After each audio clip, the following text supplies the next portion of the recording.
Hi, I'm the Midnight Storyteller, here to keep you company through the quiet hours. Many of you listen to these stories to fall asleep, and I'm honored to guide you there. And before we begin, take a moment to like the video and subscribe to the channel. It helps keep the stories alive. Tell me in the comments, where are you listening from, and what time is it on your side of the night? Now, get comfortable, relax, and let's begin.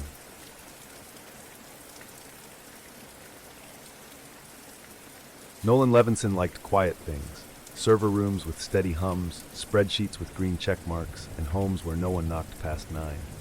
32, ex-military, now a senior analyst for VeilSec, a mid-sized surveillance tech firm just outside Denver, he spent his days scanning traffic patterns for anomalies, unusual pings, misrouted packets, the digital ghosts of human error.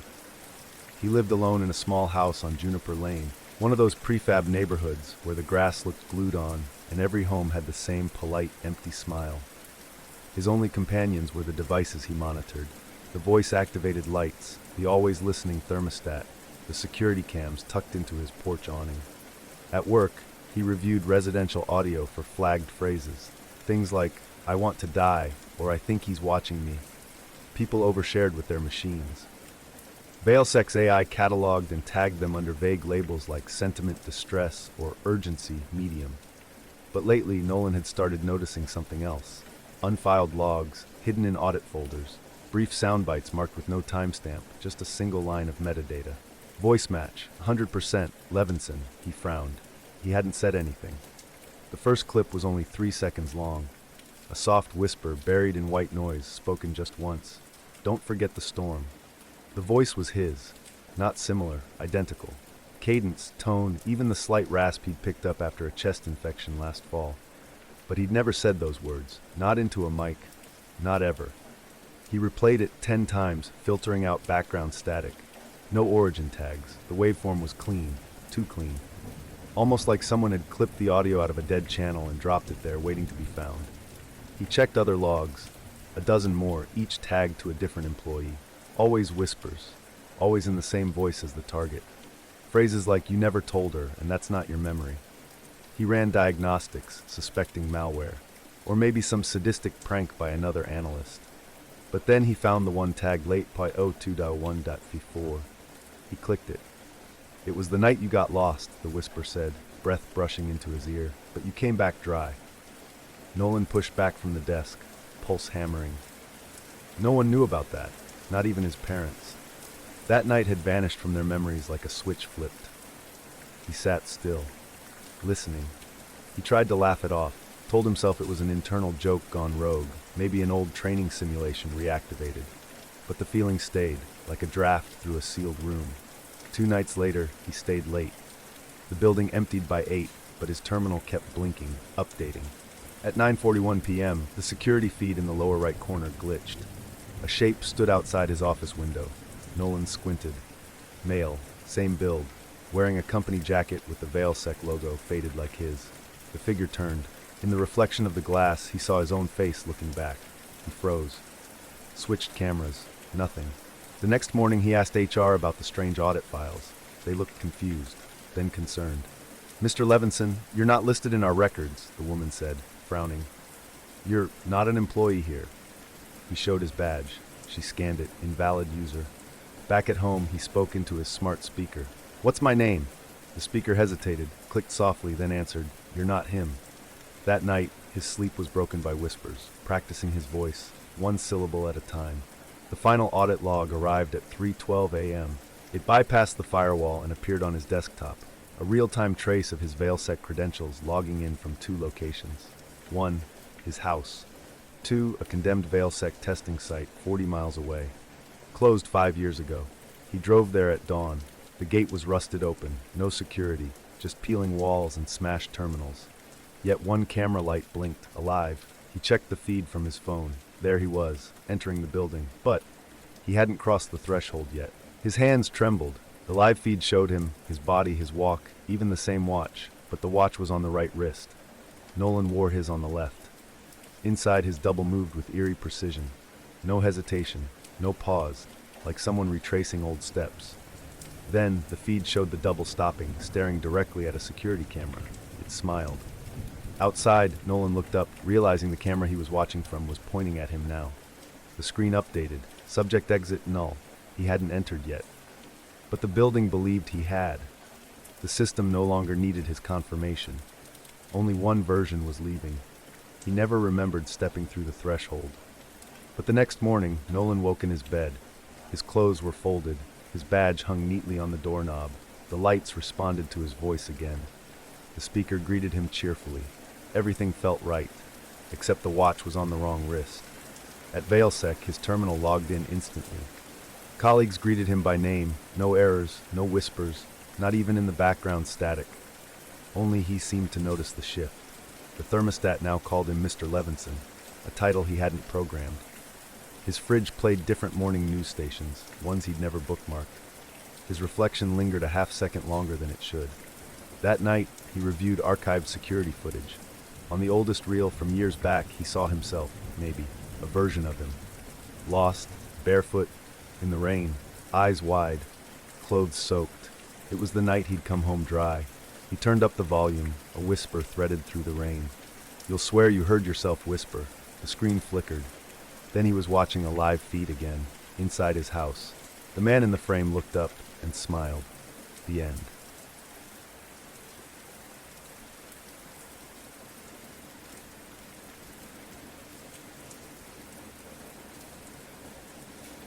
The static on the monitor whispered like breath against glass. Dr. Clara Mentz stood barefoot in the corridor, arms crossed tight over her chest. The hallway stretched longer than she remembered. The linoleum floor smelled of antiseptic and mold, and somewhere down the dark hall, a low-frequency hum trembled against her bones. The cameras were on. She was being watched. Always watched.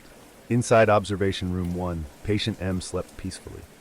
It was Tuesday, again. Clara pressed the intercom. "Good morning, Mira," she said, voice flat, mechanical. "It's October 14th. You're in the Emerson Sleep Lab. Your memory may feel hazy, but that's normal. Just breathe." Mira stirred. Her lips parted. Clara's grip tightened around the mic. The script came naturally now. Repetition made the lies smooth. The lie that Mira was recovering from a head trauma. The lie that they were close. That this routine was normal. Outside, wind howled through the vents like someone whispering her name. 3 years ago, Clara had arrived at Emerson to salvage her career. The facility was off-grid, a ghost shell repurposed from Cold War psych labs. No internet, no visitors, no oversight. Perfect. Her first subject, Mira, had shown promise. Neurologically unique, she entered REM cycles that overlapped conscious memory pathways. That was the theory. Until she began talking in her sleep. And saying things Clara had never spoken aloud. "I told them about the attic," Mira murmured during REM one night. "Where you found her floating. Your sister, Elise." Clara stared at the EEG readouts. "I didn't tell you that," Clara muttered, voice brittle. "I remember the door, the red one," Mira whispered through the monitor. "The one you locked, the one with teeth." Clara backed away from the mic. She didn't sleep that night, or the one after. When she finally did, she dreamed of Mira's mouth moving, but the voice was Clara's own. Begging, pleading, in a language she didn't know. It started small, misplaced time, a spoon left in the freezer, half-finished notes in her own handwriting she didn't recall writing. Then there were the assistants. Dr. Kent vanished first. "Who?" said Hannah, his supposed replacement. "He was here last night," Clara insisted. "There's never been a Dr. Kent," Hannah replied. "You're probably overtired. Should I prep the morning script again?" That night, Clara pulled CCTV logs. 3:16 a.m., each night the same timestamp. There she was, walking into Mira's room, speaking softly. The audio was corrupted, distorted.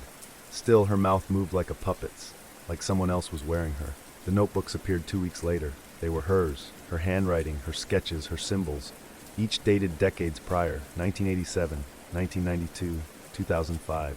All identical studies, all identical patients, all ending the same way.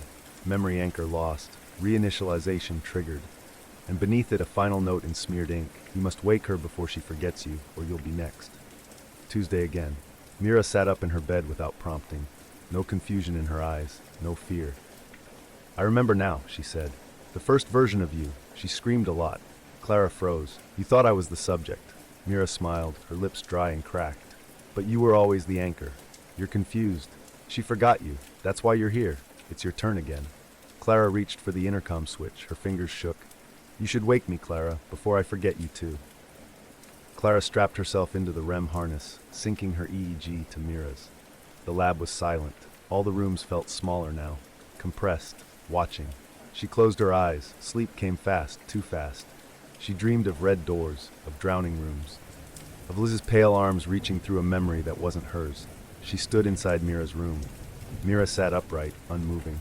Behind her, the walls writhed like breathing flesh. You can't hold her alone, a voice whispered. It came from nowhere, from her, from the walls. She's slipping.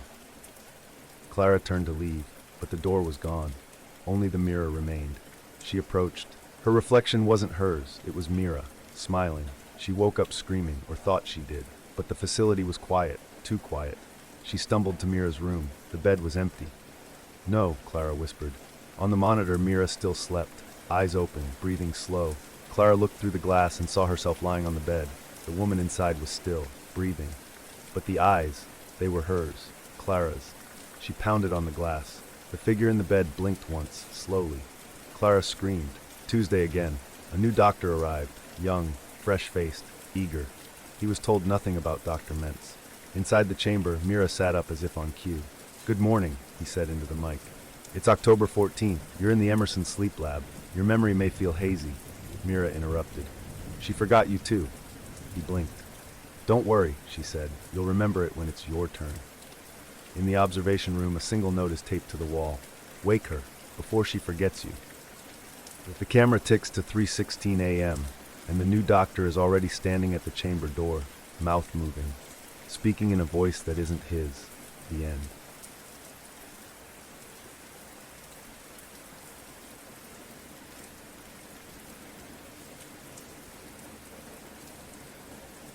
When Darius Kemp arrived at Nova Sentinel Technologies, the front desk scanner chirped before he could speak. Welcome back, Mr. Kemp, the receptionist said with a half smile, sliding a lanyard across the counter. The badge read, Darius Kemp 2. Is that a typo? She looked at the screen. Must be a database hiccup. I'd still ironing out some legacy syncing. You're the only Darius on file, promise. She winked like a joke had been told. Darius didn't get it. The HR room smelled like ozone and lemon. He was ushered in to sign a confidentiality waiver. It auto-filled with his signature. I never signed this, he said. E-signature protocol, the onboarding manager chirped. System pulls from biometric consent. It's standard now. He paused, staring at the stylized DK in the signature box. That was his handwriting, but shakier. And he hadn't touched the tablet. He brushed it off. New job jitters. He needed this. The last company had chewed through him. Burnout. Panic attacks. A voice that once said, if I disappear, who would notice? His new office was sleek, silent, glassy. His email already had a robust thread with the subject weekly sync autonomous response. He scrolled. Paragraphs of technical feedback, written by him, syntax matched, observations he might have made, but hadn't. He searched his name in the directory. Darius Kemp. Photo, department. Start date, November 12th. It was April. His boss, a woman named Aaliyah, called him in for a meet and greet. You feeling settled, Darius? He hesitated. I think there's a mistake. My badge says I'm the second Darius Kemp, and there are emails from me, from months ago, but I only got hired last week. She frowned. You don't remember starting here last fall? No. Okay, hang on. She turned to her console and pulled up archived security footage. There he was, walking into the building. November 12th. A bit thinner, sharper dressed. He tapped his badge and nodded to the same receptionist. That's me, Darius said slowly. You've been here 5 months, she said carefully. Maybe you're overworked. You've been under a lot of stress, even before joining us. He blinked. You mean before I don't remember joining? Ilya said nothing. When he returned to his apartment that evening, the front door lock flashed red. Wrong key. He buzzed the landlord. I changed the locks last month. The landlord said, You said it was fine. Thought you moved the dog in. I don't have a dog. Big one. Husky. I've seen you walking him. Darius was allergic. Deathly. Inside, the apartment smelled faintly of dog fur. A bone-shaped bowl sat under the sink. The photos on the wall were his, but wrong. One showed him smiling, arms slung around a woman he'd never met. The next day, he opened a project folder labeled Internal Personnel Stability Metrics, password protected, voice login enabled, voice print accepted, the system said in his own tone. Inside was a locked subdirectory. He found a file marked Candidate Finalized, a blacklisted folder, behavioral scans, psychological profiles, a line labeled Replicability Score 97.6%. A note, memory degradation predicted within 5 to 7 days post-replication.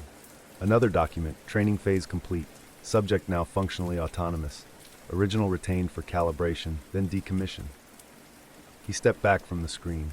The lights dimmed slightly as if reacting to his breath catching. He called HR. His voice picked up. "Hello, this is Darius Kemp. How can I help?" "What?" he whispered. "Mr. Kemp, is everything all right?" The voice on the other end sounded identical to his, calm, confident. "Who are you?" "I'm you.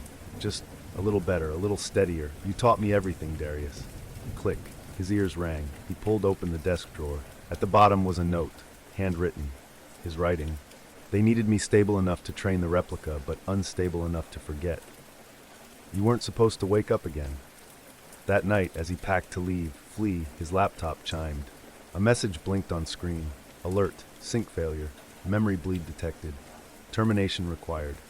There was a knock at the door, 2 security staff in suits, faces blank. He backed away, tripping over the dog bowl. As they took him by the arms, he screamed, "I was the first one. I remember being you first." No one answered. A week later, a man named Darius Kemp logged into his workstation. Badge, Darius Kemp. He opened a clean inbox, replied to a few sync threads, and adjusted his ergonomic chair. A voice in his head said, "Focus, breathe, stabilize." He smiled faintly, then deleted a corrupted folder marked 2 and began his day. The end.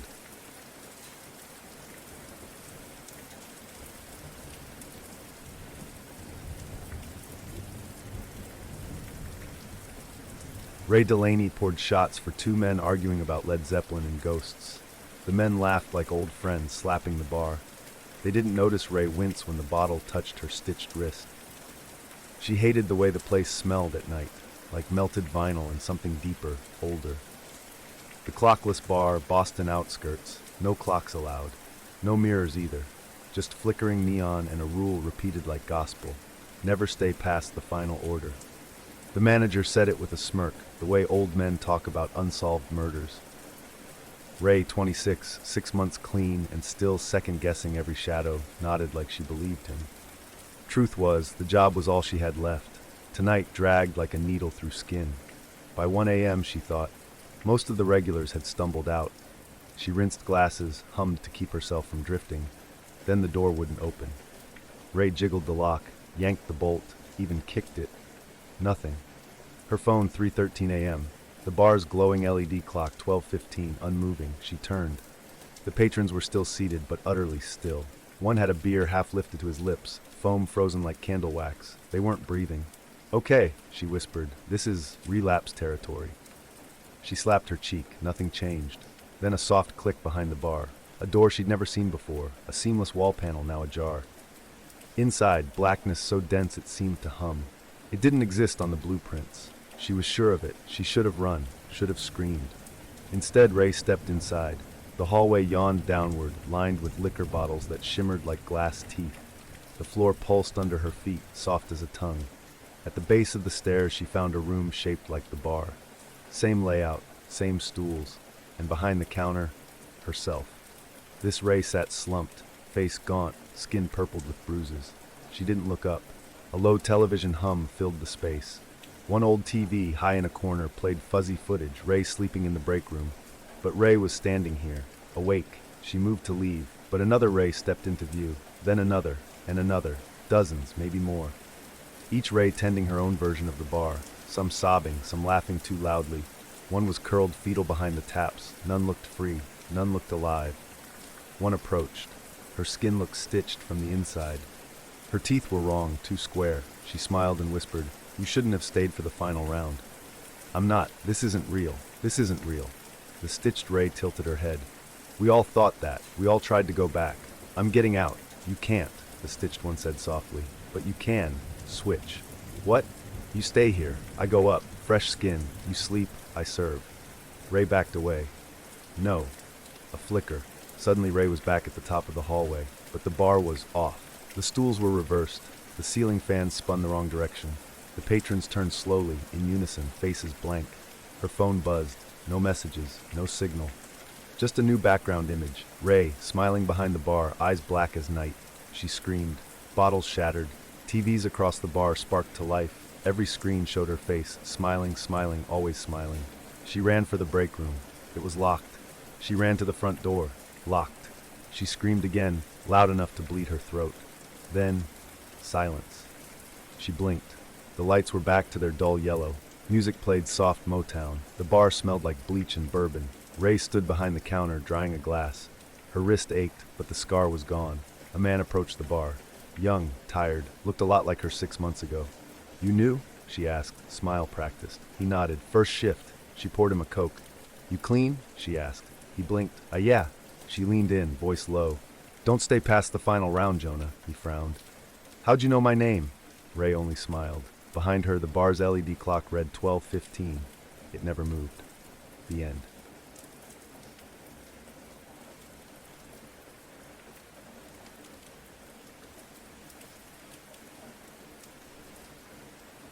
Alicia Voss knew the rhythm of her mornings, like the lines on her palm. In Willow Glen Estates, every lawn was cut the same length, every mailbox gleamed the same chrome. She parked her battered SUV between identical white sedans and herded her son, Noah, into the preschool by 8:10 sharp. Noah was 4, small for his age, soft-spoken, with wide eyes that always seemed to be watching something just beyond her shoulder. He clung to her wrist when other kids charged past, their laughter like a language he didn't understand. Still, he smiled when she bent down to zip up his coat or tucked a juice box in his backpack. Alicia worked from home, freelance copywriting for dental clinics and lawn care companies. Her world lived in parentheses, between school drop-offs, dinner preps, and the steady buzz of her son's toy trains. She didn't think about the diary anymore. The one she burned 3 years ago behind the garage when the memories got too loud. Noah had never seen it. She was sure of that. Still, sometimes, only sometimes, he'd hum a song she couldn't place but felt like she'd once sung through tears. It started at the pediatrician's office. Dr. Hargrove glanced at his tablet, then smiled down at Noah. "Julian, huh? You've gotten so big." Alicia blinked. "His name's Noah." Dr. Hargrove paused, brows lifting just slightly before recovering. "Of course, my mistake." But he didn't correct the file. She saw the name, Julian Voss, neatly typed on every screen, every form. A birth date close to Noah's, but not the same. And a hospital Alicia had never set foot in, St. Idela's, Monroe Township. She drove home with her fingers clenched around the wheel. Noah sat in the back seat, quietly mouthing the words to something. "A poem? Where'd you learn that?" she asked. He looked up, as if surprised she'd heard. "You wrote it," he said simply. "In your little red book." She nearly swerved. That book, the diary, had been full of pages she never wanted anyone to read. Pages about her fears, her breakdown, her wish that she'd never become a mother. "You weren't supposed to see that," she said too sharply. "I didn't," Noah replied, eyes still forward. "You told me." That night after he was asleep, she dug through her filing cabinet. His birth certificate wasn't there. The hospital answered her email 2 days later. "No record of a live birth under the name Alicia Voss," the message read. "Please verify your identity." She stood frozen in the kitchen, surrounded by the sound of boiling pasta and Noah's trains clicking in the other room.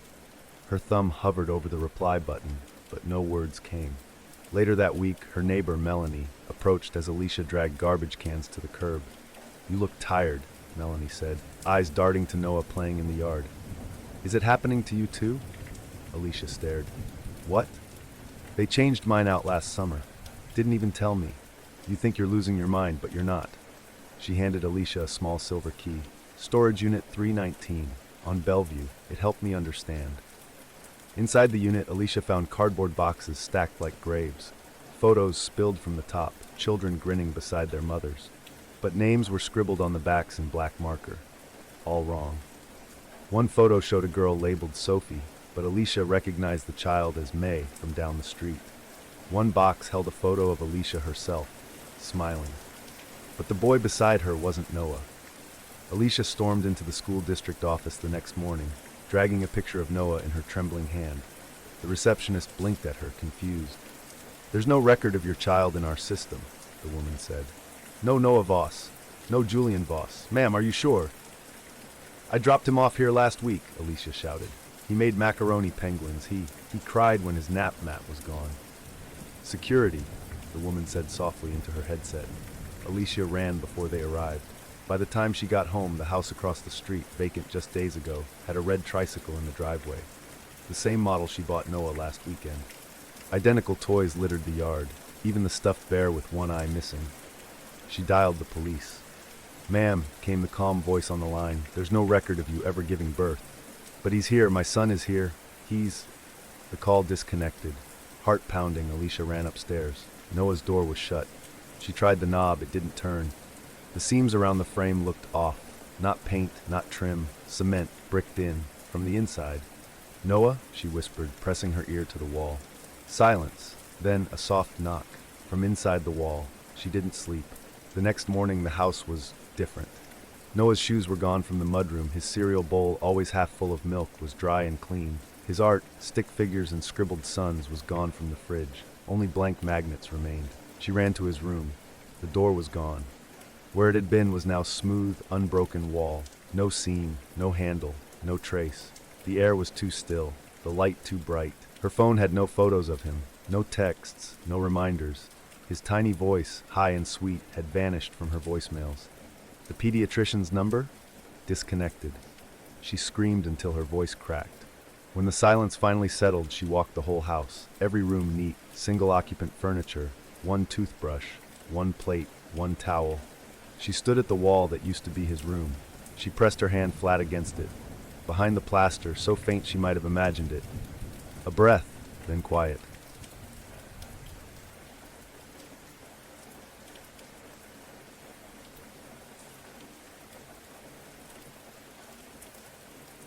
Anthony Reyes tapped his foot against the polished tile, then stopped. The sound didn't echo. It didn't make a sound at all. He shifted in his chair, bones aching from too many years on scaffolds and rooftops, and looked up. The receptionist was still typing, hadn't glanced at him once. "How long's it been?" he asked. His voice cracked in the quiet. She didn't answer. He checked his phone again. No signal. 9:13 a.m. The same as before, the same as always. Across the room, a man in a gray windbreaker sat motionless. His chin rested on his chest. His eyes were open. He hadn't blinked in over 20 minutes. Anthony swallowed. He wasn't even sure how long he'd been here. He remembered walking in, yes, filling out a clipboard, handing it over. They told him to wait. Just wait. There was a vibration under his chair, like an engine idling beneath the floor. He shifted his weight. The cushion crinkled oddly. Digging his fingers into the seam, he found paper. A note, yellowed, folded small. "Stay seated. You were never meant to wake up." His heart thumped. He stood. The receptionist didn't move. The gray jacket man didn't blink. He walked to the door and pulled it open. Another waiting room. Same chairs. Same receptionist. He walked faster this time. Door. Hallway. Turn. Another waiting room. The man in the windbreaker again. Anthony clutched the note like it might burn through his skin. He slammed his fist on the receptionist's desk. She didn't flinch. Her eyes tracked across an empty screen. "Hey," he snapped. "You see me? You hear me?" She smiled faintly. "Of course. You're checked in." "For what?" "Evaluation." His breath stuttered. "Of what?" The smile widened. He found a hallway, tight, gray-tiled. Fluorescent lights buzzed overhead, flickering. Security monitors lined the walls. He stared at them. Every feed showed a waiting room. Every feed showed him. In one he wore a hospital gown. In another, blood stained his chest. In another, he scratched at his face until it peeled. All of them faced away from the camera. Anthony retched into a trash can and stumbled back to the lobby. The others were still there now, more of them, all silent, seated, breathing. Some looked familiar. He froze.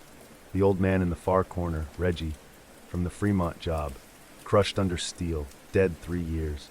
Reggie turned his head slightly, lips moving, no sound. Anthony backed into a chair and sat, knees giving out. The cushion hummed again. Flash, a flash of light. He was back on the scaffolding. Wind biting, rain slick, a scream. His own, his head hit the beam. That moment hung in his skull like a bell tolling endlessly. A static burst made him turn. The monitors shifted. One feed showed Anthony standing at the monitors. He looked into the lens, lifted a hand, mouthed, "Lie down." Anthony ran, through doorways, halls, past unmoving patients. He kicked a fire door open, only to enter the same room again. The receptionist was humming now, a lullaby his mother used to sing. His legs gave.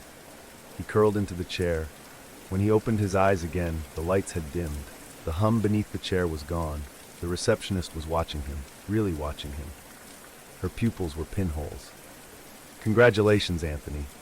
He didn't speak. "You've been approved for consciousness."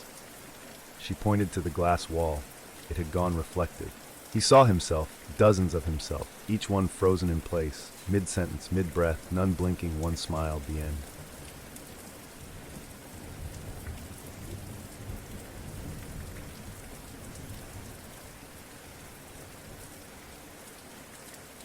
Mariah Beck blinked at the white picket fence like she was seeing it for the first time. The realtor had called the neighborhood a perfect reset from city chaos. Her fiancé Derek had grinned as if the silence was a blessing. But as they unpacked boxes, Mariah found a gift basket on the kitchen counter. A card read, "Happy 1-year anniversary, Mariah and Derek. Love, the neighbors at Sunny Glen." She laughed at first, assuming it was a mistake. But when she showed it to Derek, he didn't laugh. "You don't remember last year's barbecue?" he asked gently.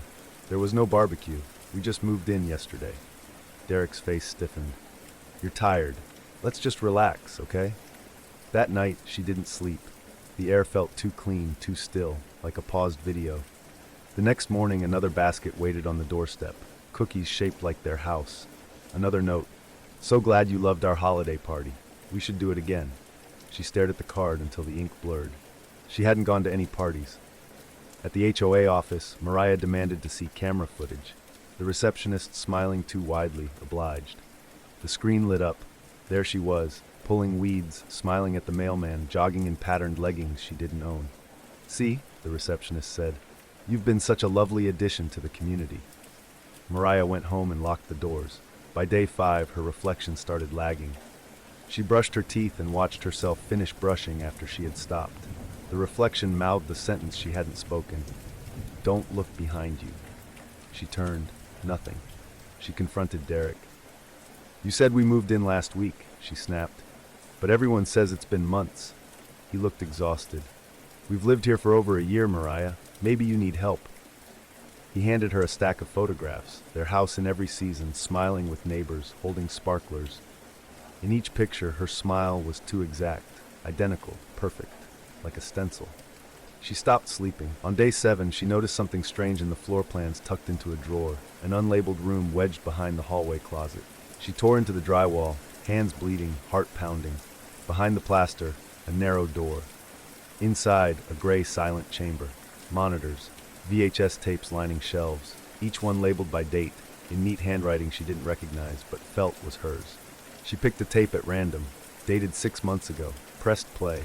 There she was, cooking dinner, laughing at Derek's joke, watering plants she didn't own. On tape, she turned to the camera and smiled. Mariah looked away. She spent the next day watching tape after tape. Each showed her living this life, month after month, day after day, always smiling, always serene, a life she didn't remember, but one that looked undeniably hers. At the very end of the row, one final tape.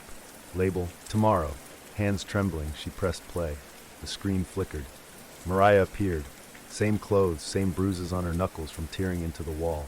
On screen, Mariah stared into the camera. "I know you're watching." Mariah's breath caught. "I keep trying to break the loop," the woman said. "But every time they fix me, rewrite me, you'll forget again soon." The camera pulled back. Dozens of monitors lined the walls. Each screen showed a different house. Same neighborhood. Same layout, each with a different Mariah. One was watering roses. One was hosting a book club. One was sobbing in the shower. All of them were being watched. The tape ended. The screen went black. Mariah sat there for a long time, cold seeping into her bones. Then she heard a knock at the door. She walked to the foyer, opened it slowly. A woman stood on the step, identical to her, but wearing a red sweater she didn't own. Her hair was pinned differently. The other Mariah smiled. "You weren't supposed to open the wall," she said gently. Mariah tried to speak. Her throat was dry. "Don't worry," the woman said. "It happens sometimes. Behind her, the sky flickered, just slightly, like a glitch in an old videotape. The other Mariah stepped inside. In the hallway mirror, their reflections froze, then began to replay the scene, delayed. Mariah watched herself watch herself. In the mirror, the reflection smiled and said, "You'll forget soon." And Mariah did. The end.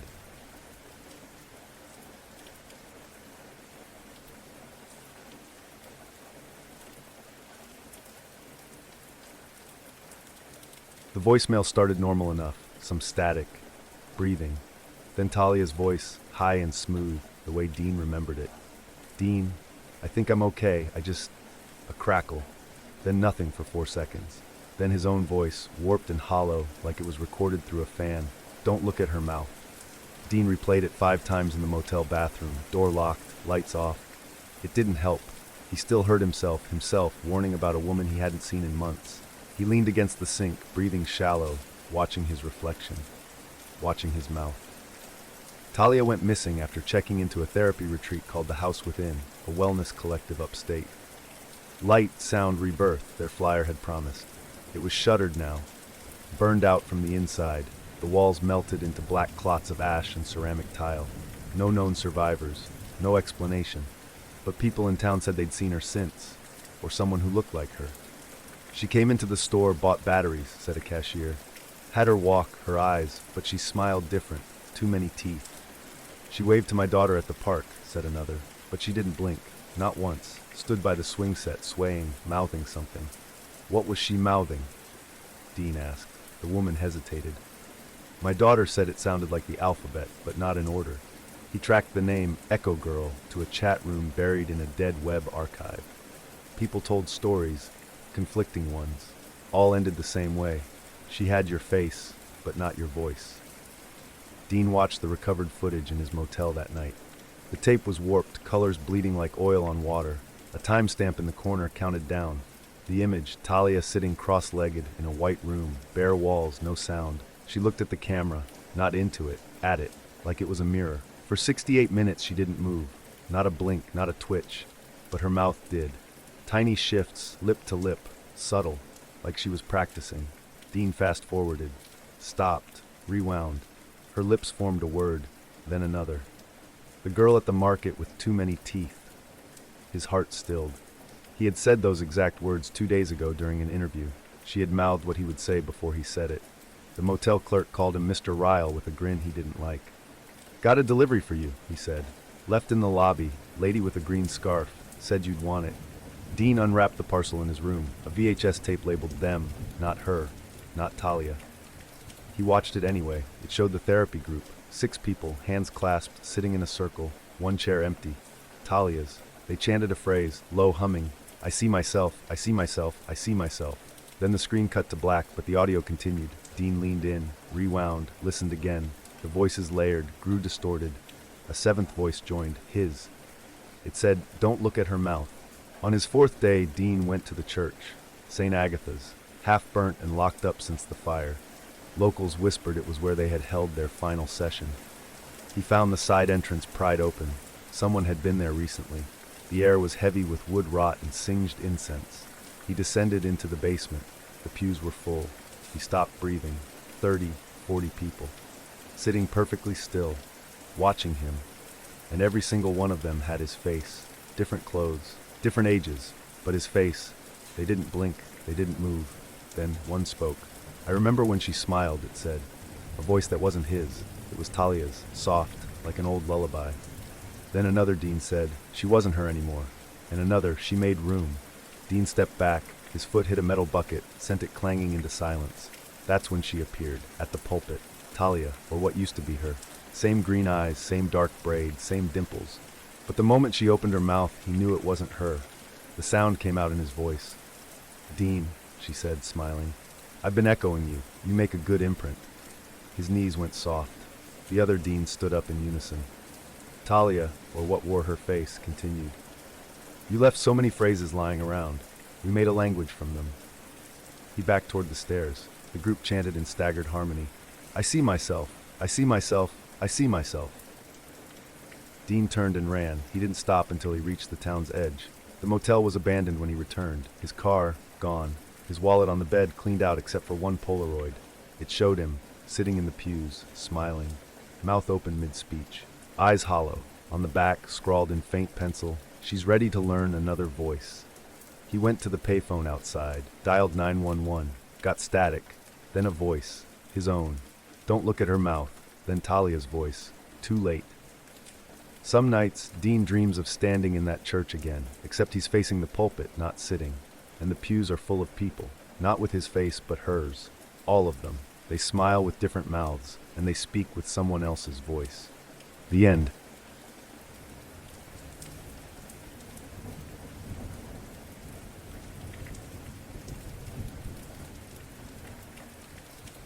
The dorm room smelled like new plastic and microwave popcorn.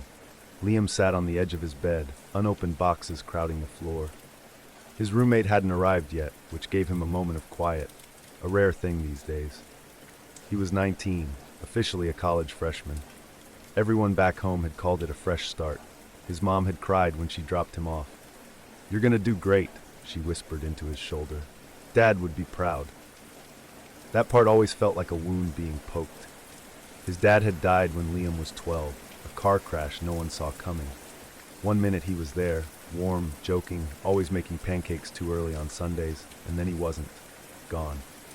The funeral was gray and soft-spoken. His mother never remarried. Liam still kept his dad's old flip phone. It didn't work anymore, the battery long dead. But sometimes he'd hold it in his palm, remembering how his dad used to text him silly jokes and say, "Night, champ," even when he was working late.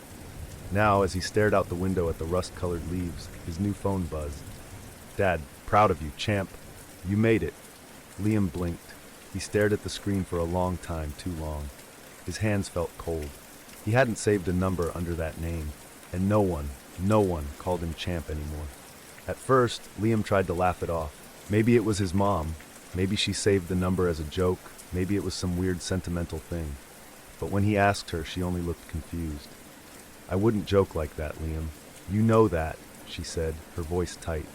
"Maybe you're just missing him more than you thought." Maybe. That night, Liam couldn't sleep. He kept checking his phone, staring at that one message. It didn't respond when he texted back. For days, nothing happened. Then, during a late-night walk back from the library, his phone buzzed again.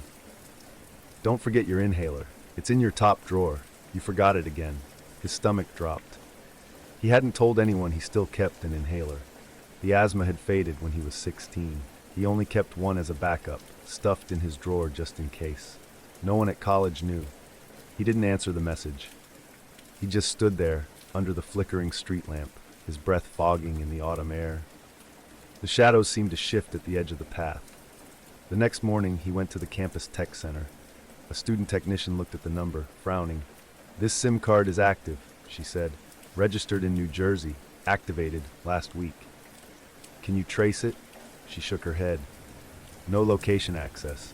It's like someone knew what to turn off."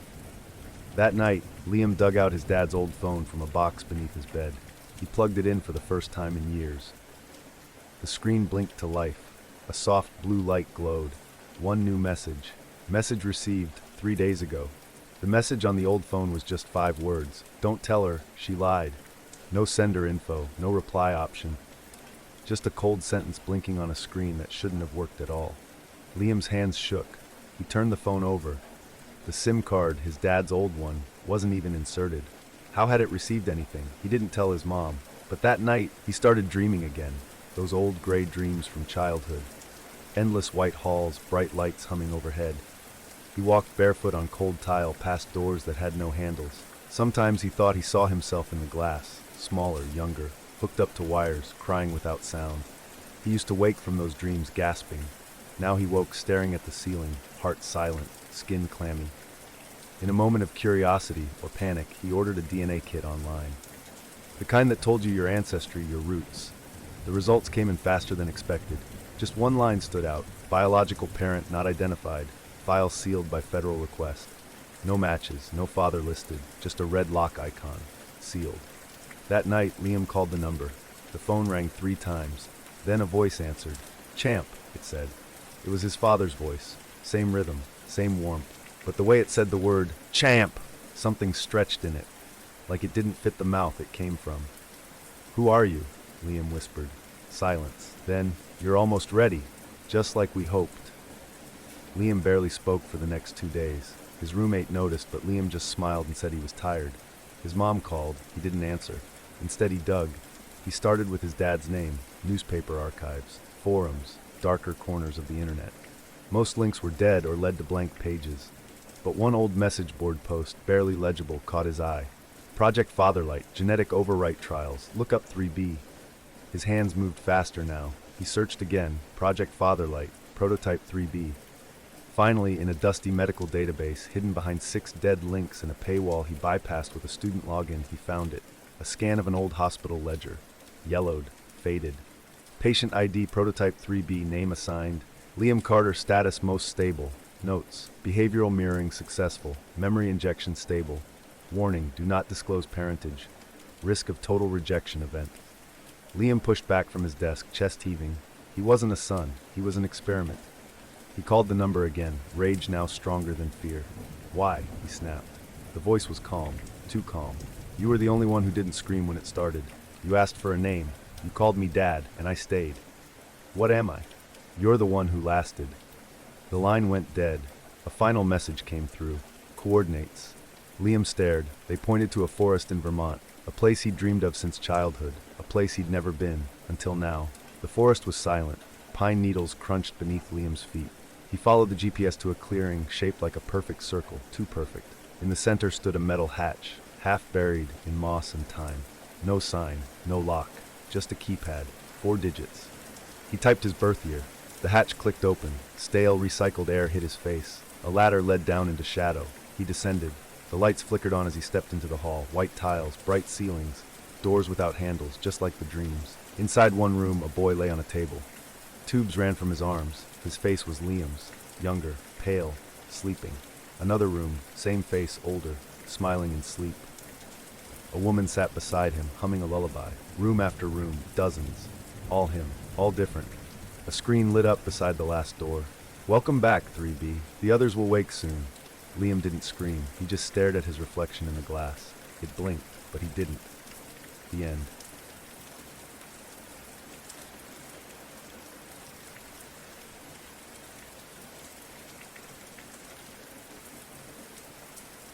The register whirred again, printing something that shouldn't exist. Rosa Lim didn't look at it right away. She finished bagging the man's groceries, cans of beans, crackers, bottled water, and handed him the receipt with a tired smile. He didn't speak, didn't meet her eyes, just turned and left without a word. She rubbed her temples and reached for the slip of paper still printing behind the one she'd given. It was short. "Look behind you. Shelf 3. She did. The aisle was empty. Only the soup cans on shelf 3 had all turned backward, labels facing away, like they didn't want her to see what was inside. Rosa blinked and laughed softly to herself. Late shift, too much coffee, maybe not enough. That night at home, her 10-year-old son Milo watched cartoons while Rosa sorted through her apron pockets. She unfolded the receipt again. The message was still there. Plain black ink, no frills. She stuffed it in her purse and said nothing. The next one came 2 nights later. Woman in her 30s, red lips too red, sunglasses at night. Nothing in her cart but a box of dryer sheets. The receipt read, "Don't let her check out again. She's not buying food." Rosa felt a shiver under her skin. She remembered the baby stroller. But now, looking at the receipt, there'd been no baby, had there? She checked the footage after closing. The woman was there, alone, pushing an empty stroller down aisle 6. Nothing on the shelves moved. Nothing at all. By the 4th receipt, Rosa stopped turning them in. Some just had times. 2:14 a.m., do not sleep. 12:06 p.m., she's already here. Some had names, some had partial addresses. One listed her own home and the word run in all caps. She brought them to Lizette, the manager. Just slid the bundle across the break room table. Lizette never touched them. Just looked her in the eyes and said, "You didn't print those here, and you're not going to talk to any of those people. Understand?" The next morning, Rosa was fired. No incident, no reason given, just a printed form and her last paycheck. She took it and the receipts and left. Days passed in numb routine. Milo at school, Rosa at the kitchen table with cold tea and stacks of receipts spread like tarot cards. Patterns emerged. names repeated, timestamps lined up with dates she remembered from the news. A jogger gone missing, a boy hit by a delivery truck, a woman found floating in a reservoir, all matching her receipts. She picked one at random. 32 Bleecker Lane, Unit B. She drove there, the receipts in a shoebox beside her. It was quiet, empty. The basement door was unlocked. Inside it smelled like bleach and old bread. Uniforms hung in rows, clean, pressed, unused. Every one of them tagged R. Lim. The stitching varied. Rosa Lynn, Rose Lim, R. Lim. A receipt sat folded on a stool. If you remember, don't say it out loud. She ran. But not far. The store welcomed her like she'd never been gone. Doors whooshed open. Muzak played softly. Customers smiled. Rosa walked back in like she belonged. But something was wrong. Fewer products. Aisles subtly narrower. Her old co-workers, Kevin, Margot, even that twitchy teen from produce, looked the same. Not younger, not older, the same. She walked to register 4, her register. It was on. Logged in under her ID. Receipts were printing. She picked one up. If you read this out loud, they'll know you remember. Her mouth moved before she realized it. If you read this out loud, the paper dissolved in her hand. Lights blinked once. Muzak died. Silence fell, heavy as wet wool. Margot was gone. So was Kevin. Customers froze in place, then flickered like static and disappeared. Rosa staggered backward. Her reflection in the freezer door across the aisle stared too long before blinking. She moved to the back. Into the break room. No one followed. The door behind her vanished. She woke on the couch. Fluorescence hummed. The coffee pot hissed and spat. Voices outside the door. New ones. A laugh she didn't recognize. She stepped out. The store was full, alive, busy, and no one knew her. "Hey, can I help you?" asked the new girl at register 4. Rosa didn't answer. She reached into her apron pocket. There it was, folded, warm. "They put you back, but not all of you." The words dissolved as she watched. She turned. Her reflection in the freezer case tilted its head. It smiled a second too long after she stopped. Behind the glass, another receipt was printing. The end.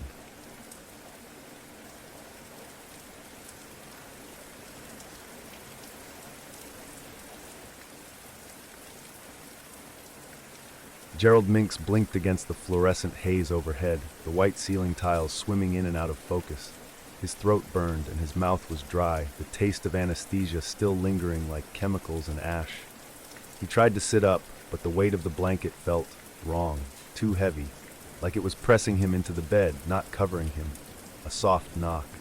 Then a nurse, young, pale, unreadable, pushed through the door with practiced quiet. "Mr. Minks," she said, checking the IV line. "You're awake. That's good." Her smile was hollow, too quick. He cleared his throat. "What time is it?" She checked her watch. "You've been out a few hours. Everything went well. Minor procedure. You're stable. We'll monitor for a while." Then, lower, so low he almost thought he imagined it. "You already passed, Mr. Minks. You're not supposed to be here." "What?" She blinked, straightened. "Anesthesia confusion. Very common. Don't worry." But her hands shook as she tucked the chart under her arm and left without meeting his eyes again. Gerald peeled the IV from his arm. No pain, just a cool absence. Like the blood had stopped running. The hallway outside was silent, too silent. Not hospital quiet, graveyard quiet. The other rooms he passed were dim, occupied maybe, but no sound. No beeping machines, no coughing, no footsteps. Just the low hum of overhead lights and a buzzing deep in the walls like insects trapped in metal veins. At the front desk, a clipboard rested unattended. Visitor log today, Gerald Minks. Time in, 8:47 a.m. Time out. He had woken at 10:30. His hand trembled as he touched the paper. The signature was his, looped and stiff, like someone mimicking his handwriting with his own dead hand. A nurse at the far end glanced at him and quickly turned away. Gerald wandered, unsure if he was searching for reassurance or evidence. He passed a room, room 214, where he swore the curtains swayed just a moment before he peeked in. But the room was empty. He looked again. A man sat in the chair, reading. Third glance. Nothing but a bed and still air. The clocks above each door ticked backwards. In the silence, vents whispered. He pressed his ear close. Does he know? Can he still feel time? He shouldn't feel time anymore. They didn't sound like nurses. He ran, then stopped. There were 8 floors in this hospital. Everyone knew that. But at the far end of the hallway, an elevator. Older than the rest. Brass doors, tarnished. The panel inside bore buttons for 1 through 8, and one more, 9. His finger hesitated, then pressed. The elevator sank, not rose. A pressure built behind his eyes, like his skull was being pulled inside out. Then the doors opened. He stepped out into his house. His house, but wrong. The furniture was new, but old styles, like a version of his living room preserved in amber. The couch was missing the cigarette burn from 1988. The photo of his late wife on the mantel smiled with unfamiliar teeth. The newspaper on the table was dated July 3rd, 2046. He hadn't made it past 2025. Gerald turned in slow, trembling circles. His boots echoed against a floor that should have been carpeted. The back door creaked open on its own. Beyond it, a hallway where there should have been yard. The hallway stretched long and narrow, lit by flickering bulbs above. At its end, a wall. And on the wall, black lettering etched into pale drywall like tombstone engraving, Gerald Minks. Born February 19, 1968, died April 17, 2025. Cause, procedural complications. Signed, Gerald Minks. He stared at his own name, at the date he hadn't yet lived through. The signature below was his. He backed away, heart pounding, but the hallway didn't let him go. The door behind was gone, just more wall. From ahead came a figure, tall, hunched, wearing his face but younger, smoother, with eyes too wide and lips stretched too thin. "You weren't supposed to wake up," it said in his voice. Gerald shook his head. "Where am I?" The thing smiled. "You're at the fold, the wrinkle, where dead time meets the dream of the living. You walked too far in." "I'm alive," Gerald whispered. "I woke up. You finished dreaming." The thing stepped closer. "But the record shows you already left. So why are you still here, Gerald?" He looked down at his hands, translucent, veins fading like smoke. The figure raised a finger and tapped the death certificate on the wall. "Truth is written. You're just trying not to believe it." Gerald turned and ran, but the hallway ran with him, repeating like a loop of film, until his knees buckled and the lights above burst, one by one, in time with the pounding in his chest. And then, quiet. He was back in the hospital bed. Another nurse leaned over him. "You're okay," she said gently. "You were having a bad reaction, dreaming." Gerald opened his mouth to speak, but from the hallway, past the cracked open door, he heard the echo of a voice. "You already passed, Mr. Minks. You're not supposed to be here." The nurse smiled, too wide. And outside, someone signed into the visitor log. Gerald Minks, again, the end.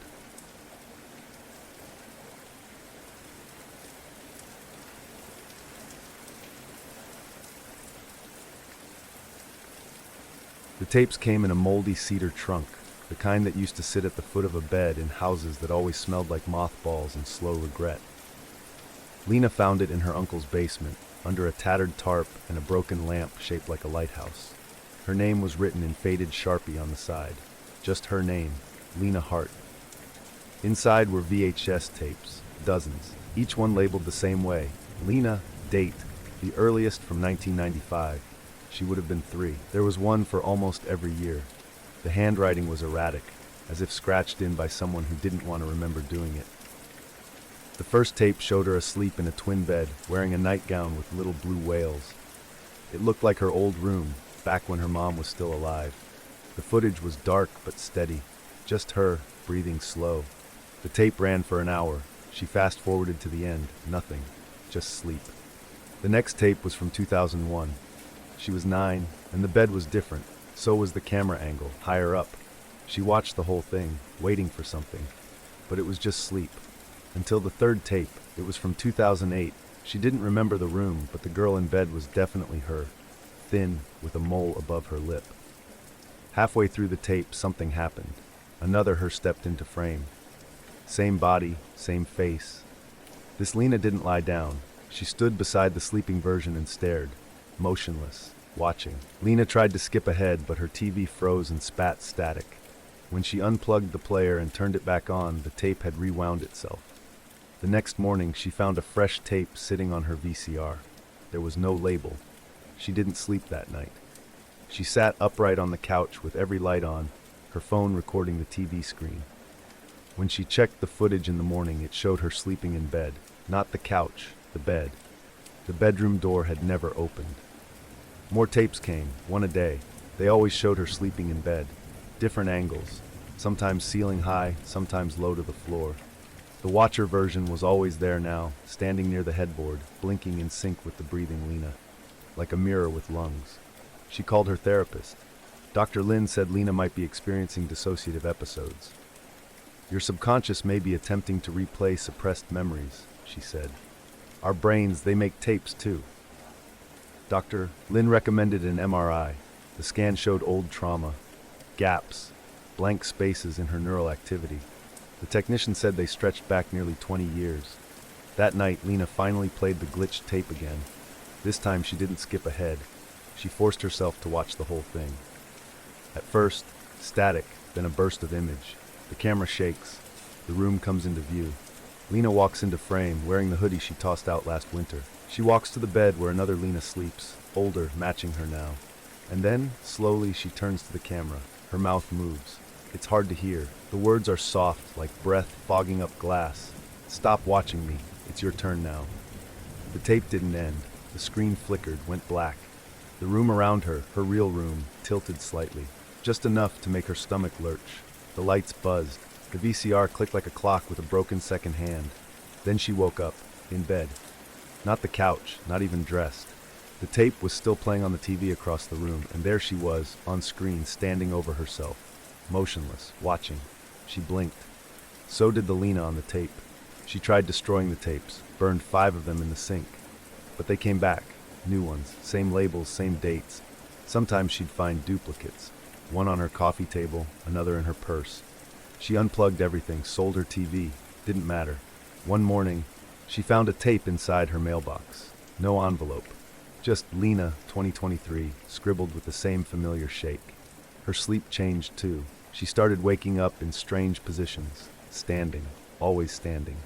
Once with her face an inch from the mirror. Another time, her arms stretched out like wings. She stopped recording herself. What was the point? The tapes kept showing things she hadn't done, at least not when she was awake. The therapist said Lena might be caught in a recurrence loop, a term she hadn't heard before. Our sense of time isn't always linear in trauma, Dr. Lin explained. Your mind could be replaying something in real time, even now. Memory doesn't care about sequence.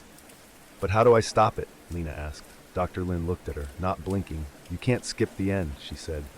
The final tape arrived 3 weeks later. No date, no label, just a strip of masking tape across the front, and in block letters, "This is the last one." Lena waited until night. She sat cross-legged on the floor of her now empty apartment, holding the tape in her lap. Her breath fogged in the air, even though it was spring. She hadn't spoken to anyone in days. The world outside felt like a memory someone else had dreamed. She inserted the tape into the player, hit play. No static this time, no delay. The screen showed her asleep, again, and then the other her entered. But this time she wasn't alone. There was someone behind her, off-screen. The double turned, nodded, and stepped aside. The camera moved forward, until the lens reached the foot of the bed. The sleeping Lena stirred. The on-screen version reached out, and then the screen went black. She looked up. The reflection in the TV wasn't her. It blinked. She still wakes up in bed every morning now, but the tapes never stop. They just start earlier. The end.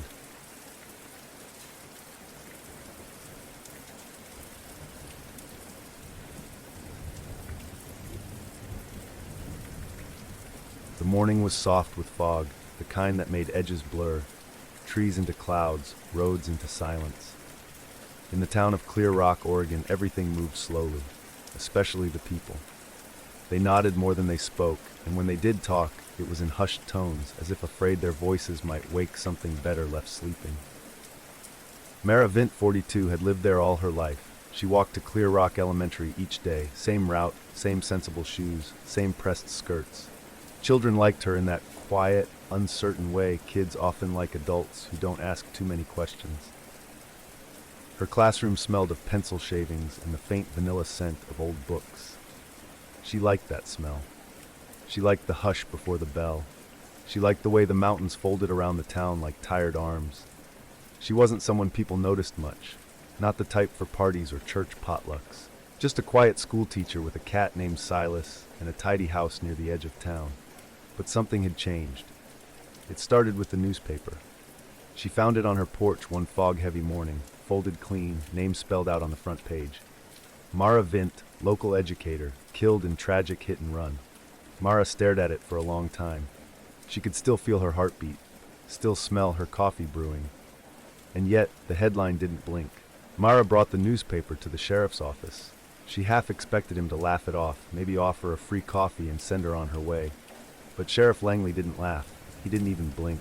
He stared at her like she was a ghost. "We held your funeral 3 days ago," he said quietly. "We identified the body." Mara waited for the punchline. "There's a guest book, Mara," he added. "You signed it." "I didn't," she whispered. He slid a folder across the desk. Inside were photographs from the accident. Her body, face intact, eyes closed, one shoe missing. A surveillance still showed her crossing Oak Street just before the impact. In the image, her coat was buttoned the same way she wore it now. But the picture shimmered, edges fuzzed like bad reception. Her face bent oddly at the corners, mid-pixel. "I'm not dead," she said. Langley looked away. "That's what the last one said." She walked home in a daze. Her house was locked. A realtor's sign stood out front, half sunk in the muddy lawn. Boxes sat by the curb.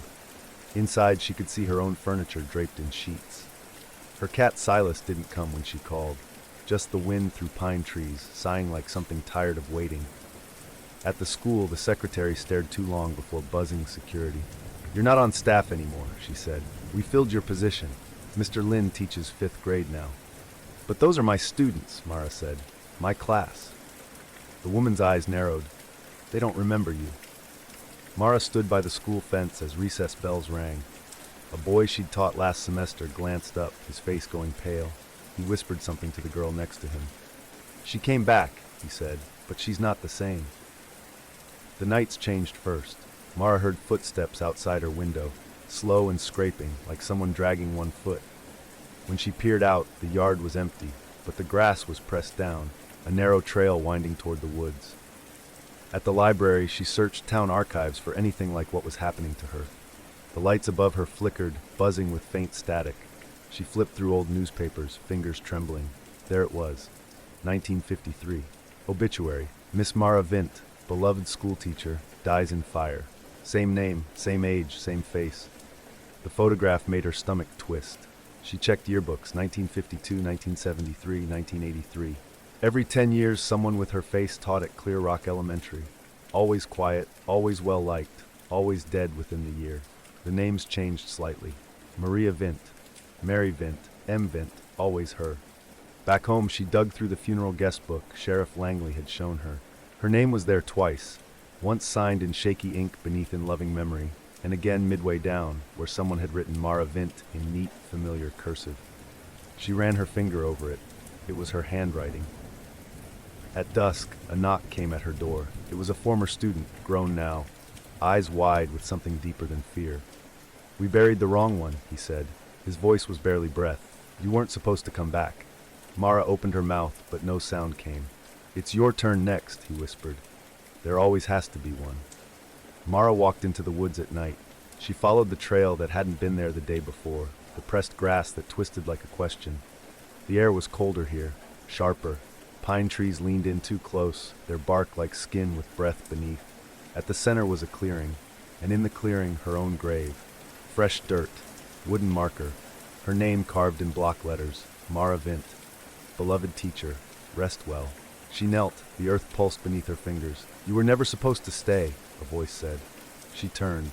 Sheriff Langley stood at the edge of the trees, hat in hand, face gray as stone. "You're not the first," he said, "and you won't be the last. This town doesn't let go of its dead. Sometimes it forgets who's who." "I'm not her," Mara said. "I'm still me." He nodded slowly. "Maybe, for now." Behind him, others stepped from the trees, dozens, all with familiar faces. Hers, older, younger, burned, broken, perfect. Each one Mara. The ground opened beneath her like a breath inhaling. The faces began to hum, a low chorus without language. Mara looked down at her hands. They flickered, not with light but like film tearing. She stepped back from the grave, then forward again. She had to choose, stay or finish what had already begun. Mara stood at the edge of her own grave, breath fogging in the cold night air. The ground stopped pulsing. The faces watched, silent now. The sheriff was gone. Or maybe he'd never been there at all. She turned away from the grave, heart hammering like it didn't belong to her. But the town had changed. Every house she passed on the walk back flickered slightly at the edges. Windows blinked, doorways leaned. People she'd known for decades turned their faces as she passed, too fast, too slow, as if they couldn't quite remember how to move like people. Her house stood open, lights on. Inside, Silas waited. She touched his fur. It felt like memory. On the kitchen table lay the newspaper again. This time the headline read, "Mara Vint laid to rest. Small town mourns a familiar stranger." She read it once, then twice, and slowly she folded it up. She would go back to the school tomorrow, sit in her old chair, take attendance, teach multiplication like none of it had ever happened. But when she looked in the mirror that night, the woman staring back smiled too long, too wide, and her reflection did not blink when she did. The end.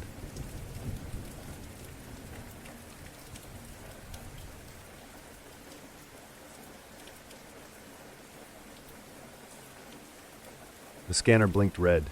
Jonah swiped again. Red. The package sat on the steel intake table, squat and seamless, wrapped in something too smooth for cardboard, too soft for plastic. No label, no barcode, no name. Just a line printed dead center in sharp black ink, signature required for clearance. He turned to Paul, the new kid on Manifest, half asleep and chewing a protein bar. "You ever get one like this?" Paul shrugged without looking. "If it says sign, just sign." Jonah tried again. The scanner beeped once, rejected his input. Name not accepted. Try again. He frowned, tapped it slower this time. Jonah Hart, rejected.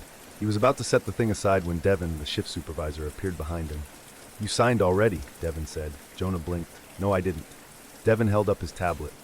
Warehouse footage, timestamp 12:17 a.m. There was Jonah, same shirt, same gloves, signing the tablet, nodding once, then walking out of frame. I don't remember that." Devin stared at him like he was being difficult on purpose. "Look, if you're tired, take 5. But you signed. It's cleared. Next pallet's waiting." He left before Jonah could reply. Jonah looked down. The package hadn't moved, but it felt heavier. He hadn't remembered it humming before. That night, he dreamt he was trapped in the cold room where they staged incoming shipments. No door, just rows of those packages stacked around him. One cracked open, and something inside blinked. The second one came the next night. Same size, same message. Signature required for clearance. The scanner accepted his name this time, but the beeping didn't stop. It just beeped once every second, like a countdown. He wrapped it, tagged it, loaded it on the outbound rack, but all night he felt it watching. Tuesday, Paul didn't show up. "They said he quit," Devin mumbled, already logging replacements. Didn't even collect his check. But Jonah knew better. The kid had touched the first package, said it was warm. He asked to check the footage, said it was for safety records. Devin showed him a clip. Paul at his station, then gone. No walkout, no locker access, just gone. The feed glitched near the delivery room and looped backward, stopping each time at the table with the first package. "Old system," Devin said. "Loopy as hell. Don't worry about it." The third package was heavier. Jonah couldn't lift it alone. It made the air buzz around it. The others avoided the delivery bay. Only Jonah handled them now, and no one asked why. He found a door in the corner of the warehouse he didn't remember. Behind it, a server room, except the servers were silent, screens black, cables unplugged. A folder was open on one terminal. No mouse, no keyboard. Just blinking white text. "Do not receive, level 4 entities." The list below was short. At the top, authorized host. Jonah Hart, his breath fogged the glass of the monitor, though the room was warm. He stopped sleeping. At lunch, he stared into his thermos and saw his reflection blink a second too late. In the bathroom mirror, his face never moved when he tilted his head. The humming never stopped. It lived behind his ears, under the skin. Thursday night, the final package arrived. The floor creaked under its weight. It sat at the center of the intake table, vibrating slightly. The signature screen was already filled in, his name, but not his handwriting. He picked up the cutter, cut the seam. Inside, black foam, and beneath it, a mirror, smooth, perfect, cold to the touch. His reflection stared up at him, tilted its head the wrong way. Jonah flinched, turned. Devin was behind him again, clipboard in hand. "You shouldn't have opened it," Devin said. Calm, too calm. Jonah backed away. "What the hell is going on?" Devin tapped the tablet, showed him the same footage again, Jonah signing. Only this time, the video kept going. Jonah leaned into the package and didn't come back up. "He signed for you, Jonah," Devin whispered. "You're his now." He tried to run. The hallway stretched. Cameras turned to follow. The badge on his chest pulsed. Buzzers screamed. He turned corners, but every turn brought him back to the delivery bay. And the mirror. When the morning crew arrived, they found the intake table empty. Packages stacked neatly. No sign of Jonah. That night, the new guy, Robert something, was told to report to the intake table. There was a package waiting. No label. No sender. One line, printed in black. Signature required for clearance. Behind the glass window, Devin watched from the office. Logged the manifest. Behind him, a face watched from inside the darkened server screen. It blinked slowly once every 7 seconds, sometimes faster when it was hungry. The end.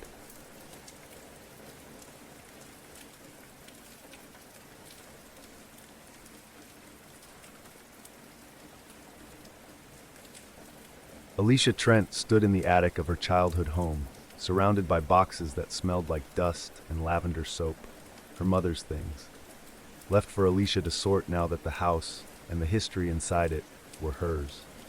She found the photo albums buried under a stack of knitting magazines, dozens of family pictures, Christmases, birthdays, beach trips, her sister grinning with frosting on her nose, her parents smiling in front of their old Chevy, aunts and uncles leaning close at Thanksgiving. Alicia wasn't in a single one, but she remembered each moment, remembered standing right there between her sister and the tree, holding that sparkler, wearing the yellow dress. She flipped through more pages, still nothing. Her fingers trembled as she checked the back of each photo. Names, dates, captions. Karen's 6th birthday, Lake Trip 94, all of us. Never Alicia. Later that night, she logged into her social media account, searching for old photos to confirm she hadn't imagined her entire life. But her profile read, joined April 9th, 2025. Today was April 15th. The next day at work, someone had left a welcome to the team balloon tied to her chair. Her manager smiled. "Settling in okay, Alicia?" She'd been with the company 10 years. Her calls to HR went nowhere. "I'm sorry, you're not listed as a full-time employee. You were onboarded last week as a temp." She opened her diary, her childhood diary, the one she'd kept since she was 8. Every page was blank. Then came the text from her cousin Megan. "Found this old pic. You're in it, I think." Alicia opened it with hope rising sharp and bitter in her chest. The photo showed her parents, her sister, Megan, and between them a tall, vague shadow, slightly darker than the background, slightly off, no face, no shape. She stared until the screen flickered. When Alicia tried to call Megan, her contact was gone. A week later, Alicia walked into the county records office. She asked for her birth certificate. The clerk printed it and handed it over with a puzzled look. It read, "Certificate of existence, status unverified." Back home, she opened her laptop to look through old emails, proof surely that she had lived here, that she had been. But the emails wouldn't load. Her name caused error messages to bloom. Her photos wouldn't open. The files said unknown format. Even the light bulbs dimmed when she walked by. Desperate, Alicia tracked down Dr. Benner, the family therapist from her childhood. He opened the door to his home office, older now, grayer. "You're Alicia?" he said, tilting his head. "You treated me. You helped me when we were kids, you remember?" "Aye," he frowned. "I remember your sister. She had a friend, an idea really, a construct she leaned on during recovery." Alicia's throat dried. "That wasn't me. I'm not an idea." He hesitated, then offered her tea she didn't drink. Before she left, he added softly, "Sometimes grief creates ghosts that think they're people." The family reunion was held at the city park. She wasn't invited, but she came anyway. She wore a red sweater her mother had knitted, the sleeves still too long. She watched from a distance as her sister laughed, surrounded by familiar faces. She stepped forward just as the photographer was calling everyone together. "Smile," he said. Alicia moved to join the group. The camera wouldn't click. The photographer frowned, adjusted settings. "Huh, it's not recognizing everyone's faces." Alicia looked at the preview screen. Her form flickered, a static blur where she stood. Her sister turned slowly. "You know the rule," she said. Her smile didn't fade, but her voice cracked with something older than this moment. "You were never really here." Alicia's mouth opened, but the words had already unraveled inside her. The shutter finally clicked. Everyone smiled. Alicia wasn't in the photo. She didn't walk home. She wandered.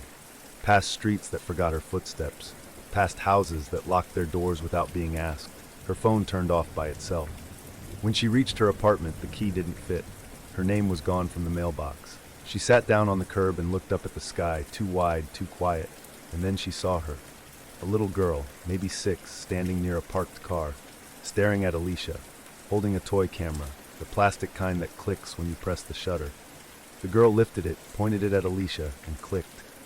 She frowned. She looked at the camera, then at Alicia.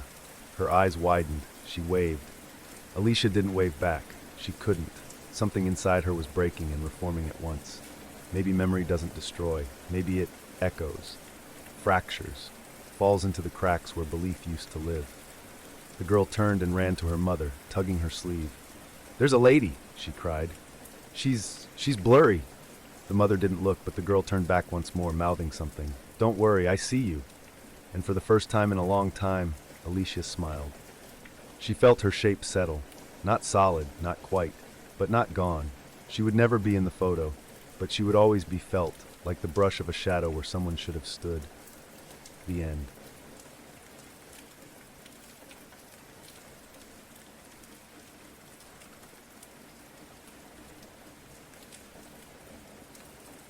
Theo woke to the scent of antiseptic and the soft hum of machines, but couldn't move a muscle. He tried to scream. Nothing, not even a rasp. He blinked once, twice, painfully slow, like his eyelids had been dipped in syrup and tar. Cold soaked his bones, though he didn't think he had bones anymore. Not real ones. There were voices. Shell still online. Transfer stalled at 82%. Running diagnostics. A woman's voice, clinical and bored. A man responded, "Should we ping the dev team?" "Nah, it's just a legacy shell. Residual code. Happens." Legacy shell. Like an outdated phone you didn't throw out, but shoved in a drawer next to leaking batteries and broken chargers. They left. Theo lay still in the whitewashed room, hands limp at his sides. He couldn't feel them, couldn't even tell if they were still there. Then the door hissed open. In rolled a gurney, someone on it. No, something. It had his face. Same sand-colored beard. Same crow's feet near the eyes, but fresher, smoother, cleaner. It looked like a version of himself from 10 years ago, one that hadn't been hollowed out by late nights and chemo and fear. It sat up, effortlessly. Smiled. The mirror on the far wall reflected it perfectly, but not Theo. Theo wasn't in the mirror at all, not even as a blur. Synthetic Theo climbed off the gurney, looked around, and said in a calm, chipper voice, "Initiating environment calibration." Theo blinked rapidly, desperately. He tried to move his fingers, scream anything. Synthetic Theo walked to the window. Behind the glass stood Theo's wife and daughter. They waved. Synthetic Theo waved back. "Hi, honey," he said in that same chirpy tone. "You look radiant." Theo's wife cried. Their daughter smiled, unsure. "We brought you lemon bars," she said, "like you used to love." "Used to?" Synthetic Theo chuckled. "Still do." And then, "Remember that Christmas in Banff, the cabin with the icicles?" Theo's stomach, or whatever passed for one, lurched. Banff? They'd never been to Banff. He hated the cold. Something was wrong. The lights flickered. A monitor buzzed. Transfer incomplete blinked in amber above his head. Hours passed, or minutes. Time didn't feel real. He heard footsteps again. Soft rubber soles. A nurse. Young. Eyes full of something between dread and pity. She adjusted his vitals, leaned in close, and whispered, "I know you're in there." She glanced around, then slipped a folded note beneath his pillow. He read it slowly, blinking at each word, tasting them like blood on the tongue. "They think you're residual data. You need to crash him to survive." A flicker of hope sparked inside him. Crash him. Theo searched the room with what little movement he could muster. There, a rolling tray near the bed, its leg brushing against a junction box with exposed circuitry. He focused, flexed every thought like a muscle, imagined his fingers curling, nothing. Then the tray wobbled, a faint clatter. It leaned, crash. The metal tray hit the circuit board. Sparks bloomed. The lights died. In the dark he heard it, a sound like static crawling over skin. Synthetic Theo's voice, but wrong, distorted, glitched. "I remember your skin." The emergency lights sputtered on, red and low. Synthetic Theo turned. His eyes found Theo. A smile spread wider than it should, unnatural, lips stretching like rubber.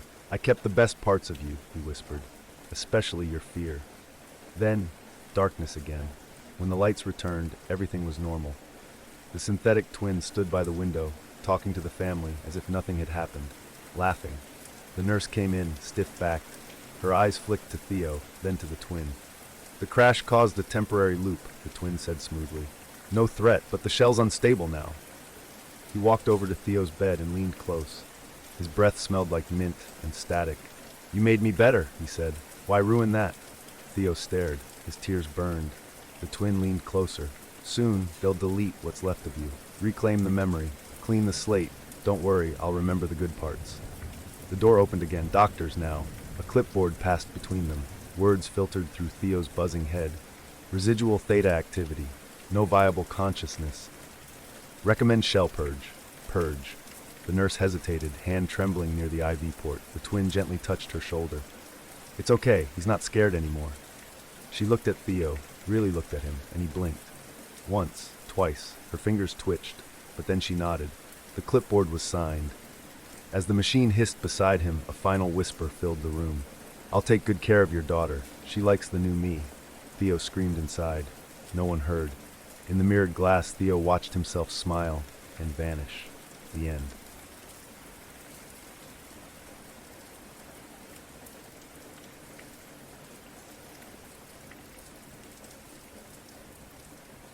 Ayla Torres hadn't slept more than 3 hours a night in almost 6 years.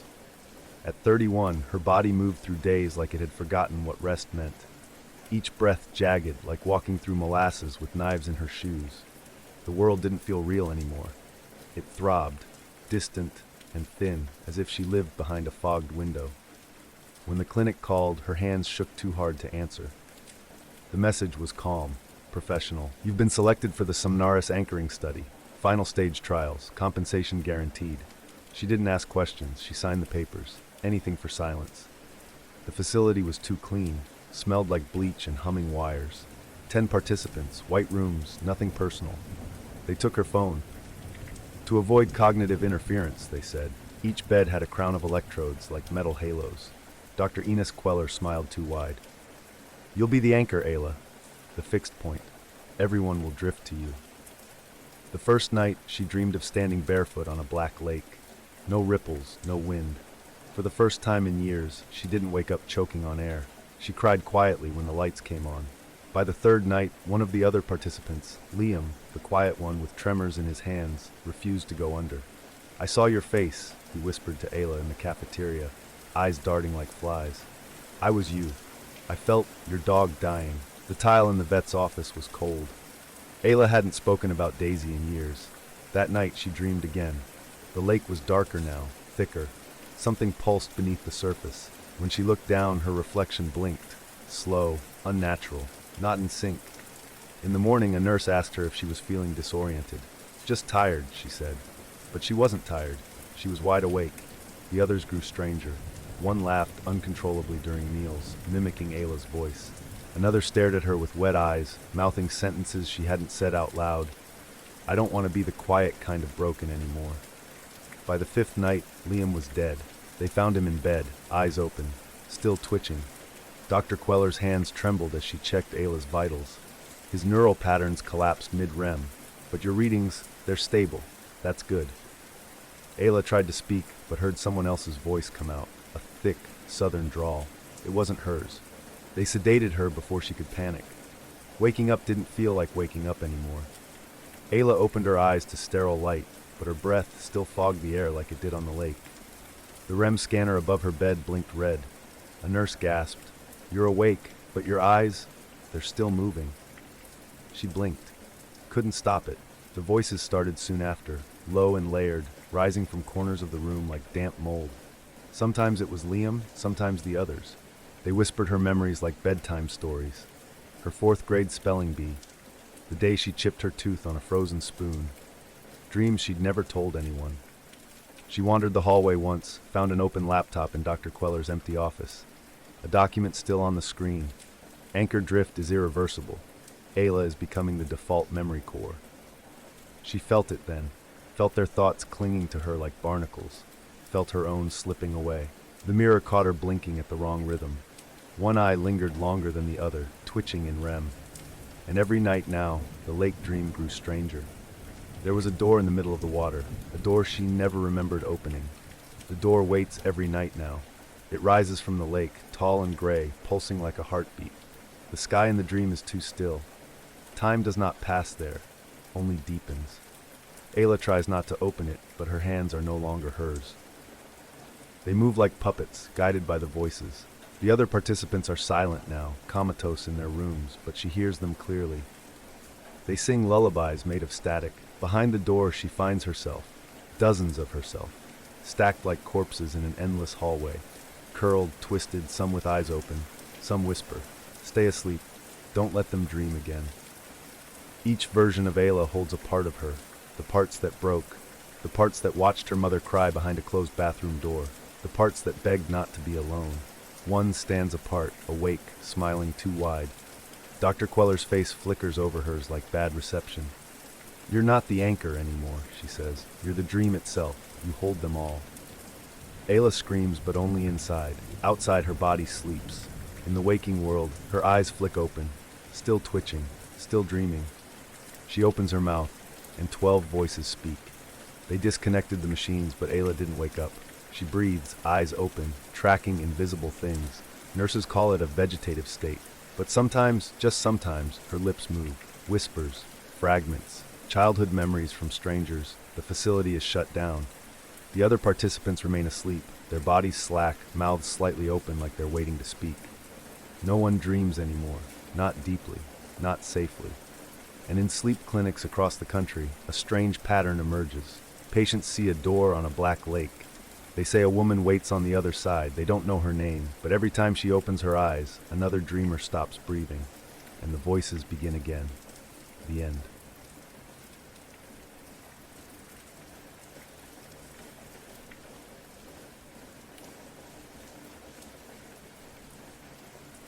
The update downloaded in silence, just after midnight. Darren didn't even notice it until the screen blinked once and turned dark. Then came the message, route optimization active. The font was clean, corporate, the kind that usually meant nothing and meant everything. The first trip was a pickup at 82nd and Lyman. Girl in a yellow hoodie, earbuds in. Didn't say a word. Darren punched in the address, Wallace Avenue. The map blinked. The route zigzagged once, then straightened, right past 27 Hillside Lane. He hadn't been back since he was 17. His mother had already gone by then. No funeral, no warning, just the note and the silence. That house was supposed to be condemned, but when they drove past it that night, the porch light was on. The girl in the back was gone. He slammed on the brakes. Nothing. Seat empty. Door never opened. The ride marked as completed. He told himself it was a glitch. He muttered that word a lot over the next 2 hours. As each ride requested, and the AI guided him back, always to Hillside. Different customers, same outcome. They vanished, and the map kept rerouting, back to the origin. By 3 a.m., his hands were shaking on the wheel. He pulled over to kill the system. The shutdown failed. Voice command, disabled. He tried walking, just walked in a straight line until his phone signal came back. When it did, he was standing on Hillside Lane, car parked right beside him. He didn't remember turning around. He took a ride request just to feel something human. A man in a pinstripe suit, never spoke, held a tablet showing Darren's old school records, grades, attendance slips, one suspension for disturbance during trauma counseling. "I didn't," Darren mumbled, but the man was already gone.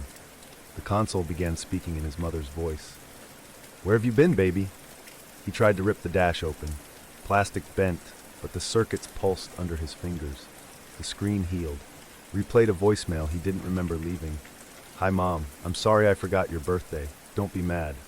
He never called her after she left. A passenger left a phone behind.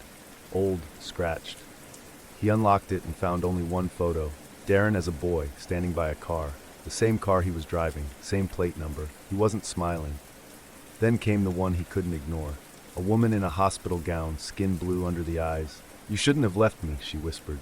She turned her face. It was his sister. She died when he was 8. Or maybe she hadn't. The memory was warped, fogged. He remembered screams, he remembered locking a door, but not what was on the other side.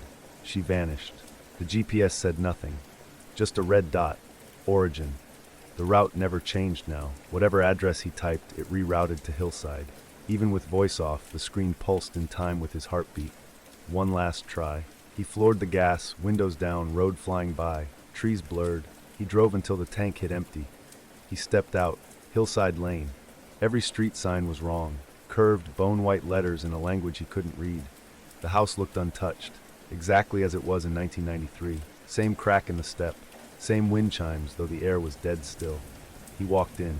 The smell hit first. Lilac and burned plastic. Every room was perfect. Not preserved. Lived in. Toys were where he left them. The fridge hummed. A glass of milk sweated on the counter. A screen above the mantel showed live footage. It was him, outside, standing still, watching. Footsteps sounded upstairs. He followed them. The hall stretched longer than it should. The walls bulged like lungs. Doors opened into places he didn't know, until one at the end had a label burned into the wood. Download room. He opened it. Inside was the chair. Wires snaked from the walls like veins. The screen asked, "Begin memory recovery?" His voice answered from behind the panel, "Yes." The house dimmed. He woke in the driver's seat. The console blinked. Passenger pickup confirmed. In the rear view, his face stared back, but it was older, then younger, then twisted in grief. Every face was his. Every passenger was him. Each step backward, and the road never ended. The voice came again. "You've arrived at your origin." The seatbelt clicked by itself. Memory download complete. The end.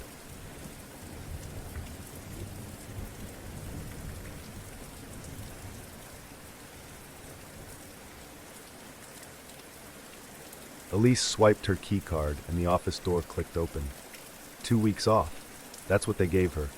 Not enough time to process the quiet in her mother's house. Not enough to get used to the way absence echoes. But she needed structure again. Needed the rhythm of work to beat back the silence. The lobby smelled like copier ink and old coffee, comforting, familiar. Except no one looked up when she passed. She reached her desk. It was exactly how she left it. Stapler angled just so. Her daughter's school photo tucked beneath her monitor. Then she opened her laptop. Access denied. Elise frowned. She tried again. Still nothing. "Hi, sorry, my login isn't working," she told the IT guy across the floor. He blinked. "Sorry, who are you?" Elise Bryant, Data Integrity Team." "I think you're in the wrong department." She wasn't. Later, her manager blinked at her like she was an oddity. "I thought you resigned back in February." "It's April," Elise said. He shook his head slowly. "Right, well your keycard shouldn't even work." It did. In the cafeteria, her old cubicle mate dropped her tray when she saw Elise and whispered, "You're not supposed to be walking." Elise spent lunch in her car, staring at the employee directory on her phone. Her name was gone, replaced by someone she'd never heard of. That afternoon, she called HR. "I'm having some trouble. There must be a mix-up with my account," she said. The woman on the line went silent. "Elise Bryant?" the voice asked finally. "Yes. Ma'am, you were already escorted out, after the incident." "What incident?" More silence. The line clicked. The next day, she found the box, in a back storage room near IT, hidden under obsolete routers and dusty toner. A plastic tote labeled in permanent marker, "Effects Deceased. Bryant E." Inside, her mug, her notebook, the pen with the chipped heart-shaped grip she'd chewed on during meetings. Her phone charger, her cardigan, all folded like a body. She sat on the floor with the box until the lights overhead turned off one by one, leaving her in a dull blue glow. Back at her desk, her email was active. Inbox full. Miss you already. Sorry to hear. You look so peaceful." She hadn't sent any of the original messages, but the replies said goodbye. The next morning, the floor was half empty. She asked around. No one knew why. No one remembered anyone ever sitting in those chairs. By Wednesday, the walls seemed further away, or maybe she was shrinking. The lights flickered constantly. The clock on the break room microwave blinked 12. Security doors no longer locked. Printers printed nonsense. On a hunch, Elise went to security. There, she watched the feed from 3 weeks ago. She saw herself at her desk. Slumped over, she saw paramedics enter, a gurney. She saw her own body rolled away, pale hands slipping free of the sheet. Only one person left on the floor Thursday, the intern with the side part and quiet voice. He took one look at Elise and bolted down the stairs. She didn't follow. She turned to the window instead. Her reflection blinked a half second too late. By Friday, she was alone. completely, except for the flickering lights and her reflection. It had stopped mimicking her. It smiled when she didn't. It stood when she sat. It tilted its head as Elise walked through the ghost town office, watching her like prey. She tried to leave. The elevator never came. The stairs led her back to her floor, over and over, no matter how many times she descended. She stopped trying. In the surveillance room, she found one last video. The timestamp read 9:01 a.m. today. She saw herself walking into the office, just like always. She waved to no one, smiled at nothing, and then, mid-step, she vanished. Just blinked out like a glitch in a video game. The screen fizzed, but her reflection, still visible in the glass of a wall-hung frame, kept walking. It sat at Elise's desk, typed, smiled. Elise turned around slowly. Her reflection was seated now in her chair, hands on the keyboard. It looked up, waved. Elise stepped forward. Her hand trembled. She reached for the desk. Her fingers passed through. No contact, no resistance, like smoke. Her arm shimmered, faded. She blinked. Her reflection kept typing. She sat across from it, watched it work, watched it live, watched it replace her. And when the screensaver came on, she saw her face in the monitor. Still smiling, still here. The end.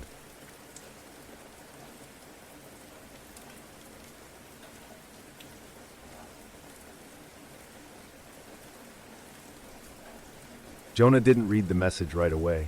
He was untangling earbuds and avoiding bird shit on a bench near the pier. Tourists passed in pairs, clutching cones and kids in laughter, all drifting on that golden coastal lull that made weekdays feel like weekends. His phone buzzed at 2:31 p.m. He tapped the notification with a thumb sticky from warm soda. It was a text. No sender. Just 3 words. Don't look up. He looked up, because of course he did. The sky was the same. A pale, waiting blue. Nothing unusual, just a gull wheeling overhead, wing flashing like a silver coin. He frowned, shrugged, dropped the phone into his hoodie pocket. Then the world got quiet. He didn't notice it all at once. It was more like sound draining from a movie scene, 1 second at a time. No babies crying, no teens yelling at video games from upstairs windows, no breeze tickling flags. The ocean still moved, but quieter now, like it was holding its breath. The boardwalk, once bustling, was empty. Ice cream puddled beneath an abandoned cone. A stroller stood on its own, sun hat tangled in the handle. His first thought wasn't panic. His first thought was, is this a prank? Then his phone buzzed again. Same message, don't look up, even though he already had. He stayed in town that night. Where would he go? Cars were stalled on side streets with doors wide open. No bodies, no blood. Just clothes, phones, half-eaten meals. A cat curled asleep on a car roof meowed at him like, "What took you so long?" The power flickered around midnight. TV stations showed frozen news anchors mid-breath. One local clip looped, a woman tripping on a crosswalk, glancing upward, then the frame cut, gone, like a skipped heartbeat. Online forums exploded, theories, panic, solar flares, microwave bursts, government tests. Most said the same thing, looked away, then everyone was gone. A few mentioned a text. He asked them what it said, but no one answered. By morning, the phone had buzzed again. Don't look up. Every hour like clockwork, even when powered off. Even with the battery out. 2 days in, he found someone. A woman named Erica, wrapped in a thermal blanket and clutching a cracked phone. She met him on the steps of the marina office, eyes hollow from lack of sleep and something worse. "You got the message?" she asked. "Yeah." "What did yours say?" he told her. She exhaled like someone had asked her to. "Mine was different," she said. "Mine said, 'You looked up too soon.'" They stared at each other like people who'd shared the same dream and only now realized it. Her phone no longer buzzed. It stopped yesterday, but weird shit's still happening. Streetlights blink in Morse code. Cameras turn to follow me. Reflections. She trailed off. Reflections. You'll see. They stayed together that day, tracking through a bright, empty city that felt preserved in amber. GPS sent them in endless loops. Every attempt to leave, by road, by water, snapped them back to the marina district. They tried smashing the phones. They buzzed anyway. Jonah's kept flashing the same 3 words. They passed a storefront mirror. Jonah saw it first. In the reflection, a woman stood behind them, unmoving. Wearing clothes he recognized from the boardwalk, yellow sundress, wide-brim hat, pink sneakers. He turned. No one there. Erica didn't flinch. "They're everywhere now," she said. "Sometimes they wave." That night, Jonah dreamed of 231, over and over, always the same loop, the gull in the sky, the woman in yellow walking past, his thumb tapping the message. Don't look up. When he woke, Erica was gone. Not her body, her everything. No note, no scent. Her blanket lay folded, and her reflection in the shop window lingered one heartbeat longer than it should have. She mouthed something at him before vanishing. It looked like, too late. Jonah stopped trusting mirrors after that, stopped checking his phone. But it didn't matter. The world wasn't done with him yet. At 2:30 p.m. the next day, every screen in the city blinked to static. Then a message. Now you see it. It was the first time he cried. Not from fear, from the unbearable knowing. Whatever this was, it was watching him watch it, playing him like an instrument, and he was the only one still making noise. The parking garage was quiet, deep concrete and dust, cool in the way grave dirt is cool. He didn't remember walking there, but he didn't remember much anymore. Time smeared, GPS spiraled, and the mirrors lined the back wall. It was a hall of reflections, but none of them were his. They showed other people, hundreds, frozen in motion, pouring coffee, checking watches, kissing goodbye, all staring forward with blank, unblinking eyes. Jonah stepped closer. One man pointed, directly at him. Another raised a phone, thumb hovering over the screen. A woman reached toward the glass, her palm pressed flat, matching his exactly. Then he saw himself in one pane, not the him here, the other him, the one from the moment it all began. Seated, earbuds tangled, thumb on the screen, looking up, but the reflection version didn't move. He just stared back, unmoving, watching, waiting. Jonah pressed his hand against the glass. It was cold, electric. Something blinked behind the other version's eyes. Then his phone buzzed again, not in his pocket, not in his hand. On the mirror, a text flashed across the glass. You were the only one who got the text. His reflection smiled, just slightly, and raised its eyes toward the sky above the parking garage. Jonah did too, but there was no sky, only darkness, only that final flickering screen, the end.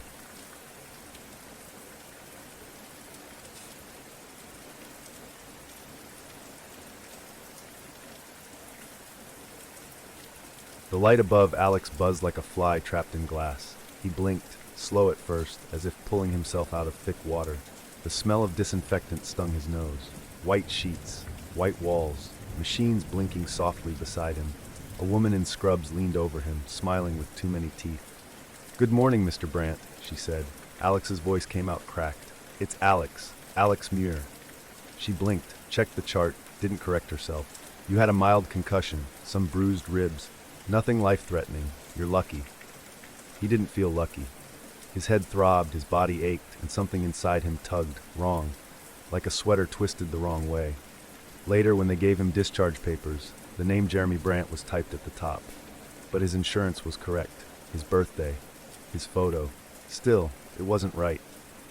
"I want to leave," he said. The nurse at the counter didn't argue.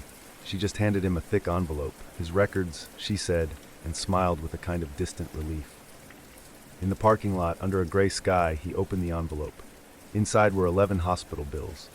11 different cities, all with his photo, all with his name. But none of the injuries were the same.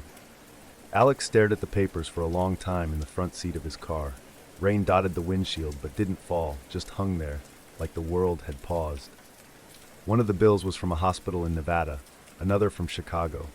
2 from Oregon, all dated within the last year. He'd never been to any of those places.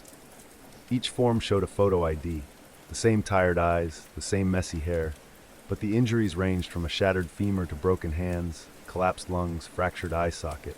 Some listed psychiatric holds. One had the note, "Patient sedated, attempts to flee facility."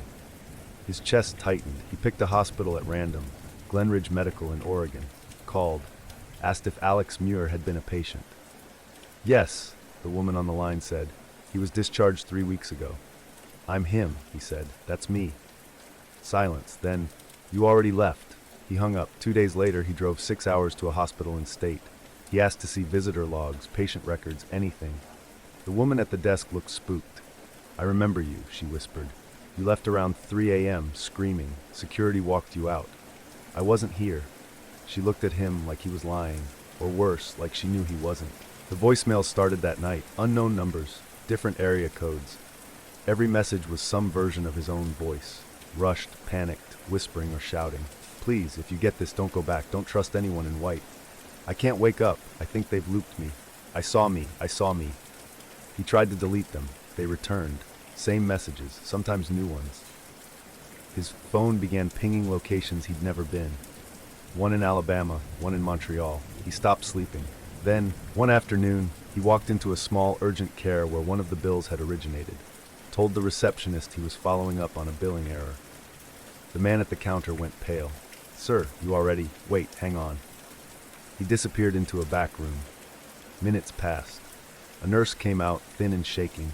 She didn't speak, just handed him a folded note hidden between sheets of a blank intake form. He opened it in the car.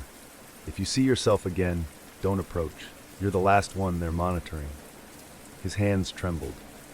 In the reflection of the rearview mirror, something flickered behind his eyes. Something he didn't recognize.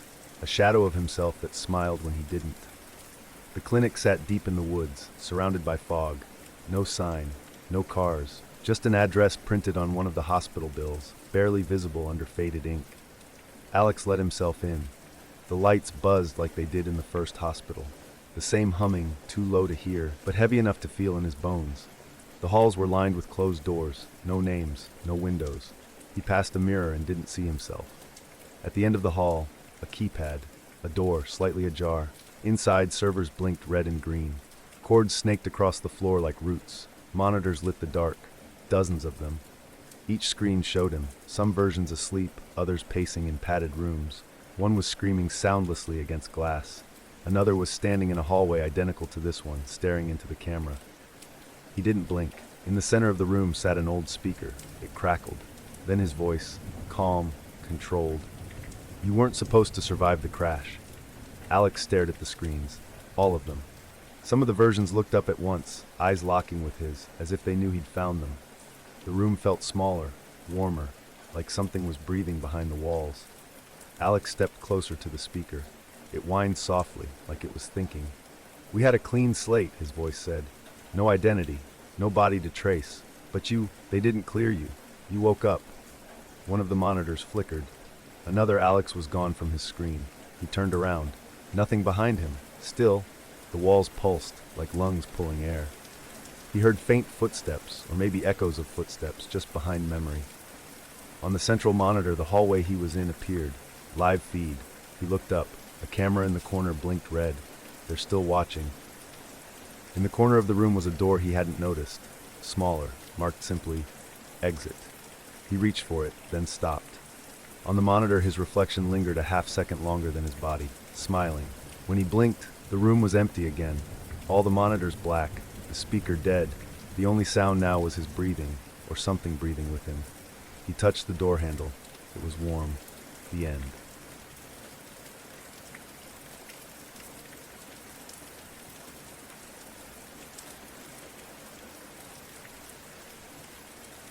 Julian had never applied, but the offer sat there, flagged as urgent, subject line clean and plain. Welcome to your new role, Julian. The PDF was already signed with his name. He checked the metadata, created yesterday by someone using his IP. Even the font felt like his handwriting. He didn't remember clicking I agree. Curiosity lured him to the address, an office complex at the dead end of a cul-de-sac. All the houses on the way there were perfect. Lawns trimmed like crew cuts, mailboxes gleaming, not a window open, not a curtain moved. When he arrived, the receptionist greeted him by name. Mr. Ward, we're so pleased, you're late for onboarding. Her smile never faltered as she handed over a plastic badge with his photo. The lanyard felt warm, the ID blinked. Inside, silence ruled. No keyboard clatter, no voices. Rows of cubicles stretched endlessly. Everyone sat in front of blank monitors, motionless, as if waiting for something. As if listening for it. Julian's desk already existed. On it sat a manila folder stuffed full of documents, transcripts, employment history, passwords, account logins, even memories. Not stories he'd told, actual memories. Scanned pages from a blue notebook he buried in a box in 2003. An x-ray of his left wrist from the ski accident in high school. His third-grade poem about a dead dog. Typed on a single page, begin reconciliation. He worked. At first, just reviewing the files, then marking them, red, blue, black ink, sorting memories, assigning codes. Some came with sticky notes, review, duplicated memory signature. Others read defragmentation approved. The days blurred. He wasn't told when to arrive or leave. He stopped checking his watch. Lunch came in silver packets. Water tasted off like plastic and mint. He began forgetting things. It started small. He couldn't remember the color of his old car. The word magnet vanished mid-sentence. He wrote home on a form, paused, then asked the receptionist what it meant. She smiled. "You're adapting." His emails started changing. His wife, Anna, was now Marla. His son, David, was Leo. He thought it was a prank, some deep hack. But the photos changed too. Faces looked right, but wrong names sat beneath them. His mother's voice on voicemail had changed accents. Julian brought this up at the front desk. The receptionist adjusted a paperclip on her desk before responding. "You're doing fine. Migration is almost complete." One afternoon, he found a new folder in the break room drawer, just sitting there between unused sugar packets and a sealed envelope labeled incorrect pronouns. The folder was thin, red-bordered, marked replacement approval, identity migration complete. He opened it. The photo inside was his, but younger, sharper. Not quite right. Beneath it in neat courier font, "Congratulations, Julian Ward. Your echo performed satisfactorily. Subject Julian Prime will be onboarded within 48 hours. There was a checklist of completed items: memory resonance, habitual reinforcement, language fragmentation, mirror divergence. He closed the folder slowly. His hands were shaking. Back at his cubicle, the screen wasn't blank anymore. It displayed a single window, a live feed, himself, standing there, but not. The version in the video was smiling, wide, too wide. Then it tilted its head and mouthed, "Almost done." Julian backed away. He ran to the restroom and stared into the mirror. The face looked like his, but it didn't blink. He did. It didn't. Its smile widened as his mouth stayed shut. When he turned his head left, the reflection lagged, then caught up, then winked. He reached out and touched the glass. Cold. The reflection mouthed something. He leaned in. "I'm real. You're training the echo." He went to the exit, pushed the glass door, locked. "Excuse me," he said, turning to the receptionist. "I need to go. Something's wrong." She didn't look up. She was typing on an invisible keyboard, fingers moving like puppets. Her screen was off. "We're onboarding your real self now," she said gently, as if explaining something to a child. "You're just here to train the echo." He banged on the glass, shouted. No one looked. None of the other employees turned. They didn't move. He tried breaking a window. The glass flexed like rubber. He screamed, wept, begged. The hallway lights dimmed. Then a door appeared, one that hadn't been there. It clicked open. A man stood inside. Same build, same hair, same face. Only his eyes were calmer, fuller. He smiled, not like a greeting, but like a key finally sliding into the right lock. "Thank you," the man said. Julian backed away. What is this?" The man stepped forward. "I'm you. The version they wanted. You were just the echo." He held up a tablet. On it, migration, 100% complete. Julian screamed as his vision fractured, colors drained, walls pulsed like lungs. He dropped to his knees, clutching his head as language disintegrated. Letters twisted, words reversed. A high-pitched whine rose behind his ears. And just like that, everything stopped. He sat at a desk, a familiar cubicle, in front of him, a blank screen. To his left, a manila folder labeled Julian Prime Evaluation Report. He didn't remember arriving, didn't remember his name. But when he looked in the mirror across the hall, the face smiled, and this time it blinked. The end.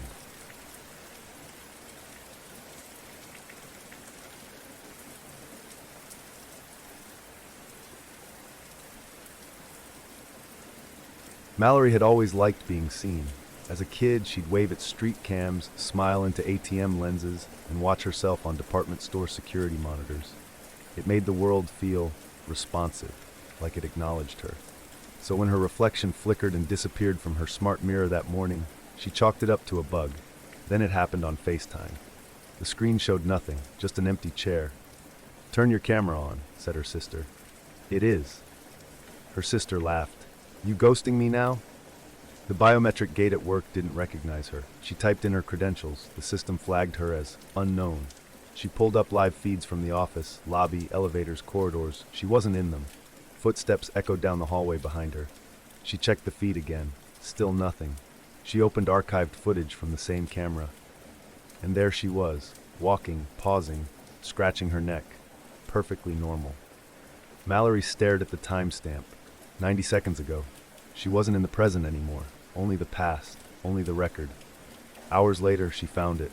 A single live feed that showed her clearly. An old webcam labeled SRV-33B. The server room had been decommissioned years ago. Mallory remembered it vaguely. Long hours during a network failure. She'd slept on the floor once. The live feed showed her sitting at the desk, face half turned to the screen. But not like she was now. She looked tired, older. Hair longer. The posters on the wall were faded. The sticky notes curled and yellowed. The angle was wrong too. It was her, but from a different perspective, from a space she wasn't in. Mallory stared. On the screen, the other Mallory stared back. She felt her limbs go cold. The lights dimmed. The figure in the feed moved slowly, turning its head just slightly, as though sensing her. Mallory yanked the power cord from her monitor. That night, she restored the old server. The feed booted up again. No password prompt, no audio. Just her, in that same off-kilter angle. Still seated, still waiting. She went to the physical room, same server racks, same cracked linoleum, but the posters were new.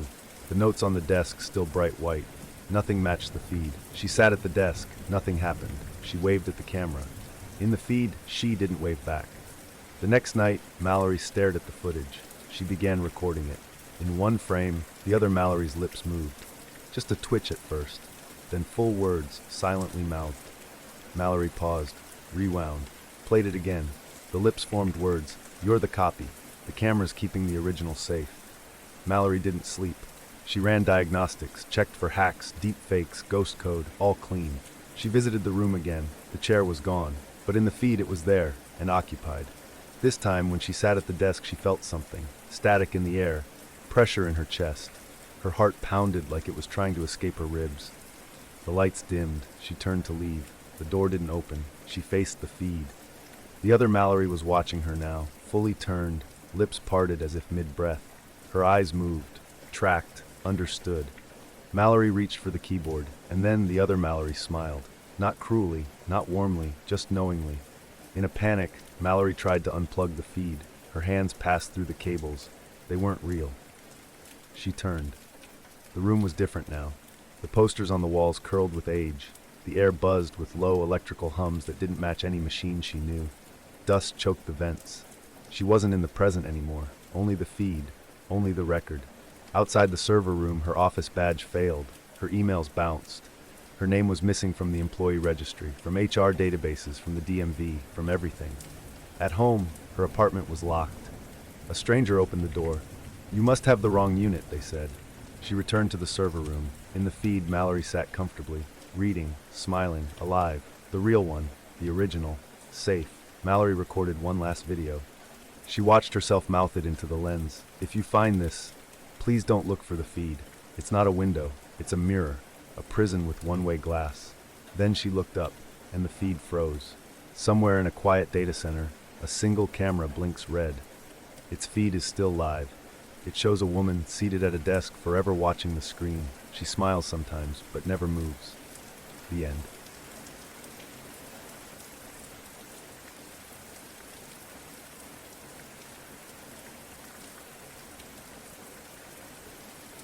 Thomas Weaver's first mistake was believing the welcome packet meant he belonged. It had been thick with promise. Crimson letterhead maps of Briarfield's Gothic campus. Glossy pamphlets full of grinning students in corduroy jackets. A navy blue ID card with his name, Weaver Thomas M., and a plastic sleeve that clicked too tightly when he clipped it to his hoodie. It had felt real, all of it. Even the wind that scraped between the dormitories like a knife. The first time his card failed to scan at the dining hall, he blamed the cold. He waved it again. The turnstile beeped red. The dining hall worker, a bored junior with a septum ring, squinted at the screen. Not reading you, she said. I'm new, he offered. Freshman. She tapped a few keys. You're not in the system. By the third week, it wasn't just the card. It was his professors. First Professor Holloway, then Morgan. Their eyes would slip past him in roll call. They'd pause, puzzled, then skip to the next name. He raised his hand once. I'm Thomas Weaver, he said, louder than he meant to. Morgan frowned like she was trying to place him. You're auditing? He tried to laugh. I'm enrolled. The class stared. No one laughed with him. His roommate, Elias, was the first to really say something. "Your name's not on the door roster," Elias said, tapping the paper on their dorm door. Thomas, who? But the worst part wasn't the missing name. It was that Elias, his roommate for 3 weeks, looked at him like they'd never spoken before, like Thomas had just wandered in from the cold. A knock came later that night. 2 RAs. "You need to clear out," one of them said. "This isn't your room." Thomas blinked. "I live here." The RA glanced at his clipboard. "Not according to housing." They watched while he packed, as if afraid he'd take more than his own things. Admissions was no better. "You're who, exactly?" The woman at the desk asked. She had silver-rimmed glasses and a nameplate that said Marlene.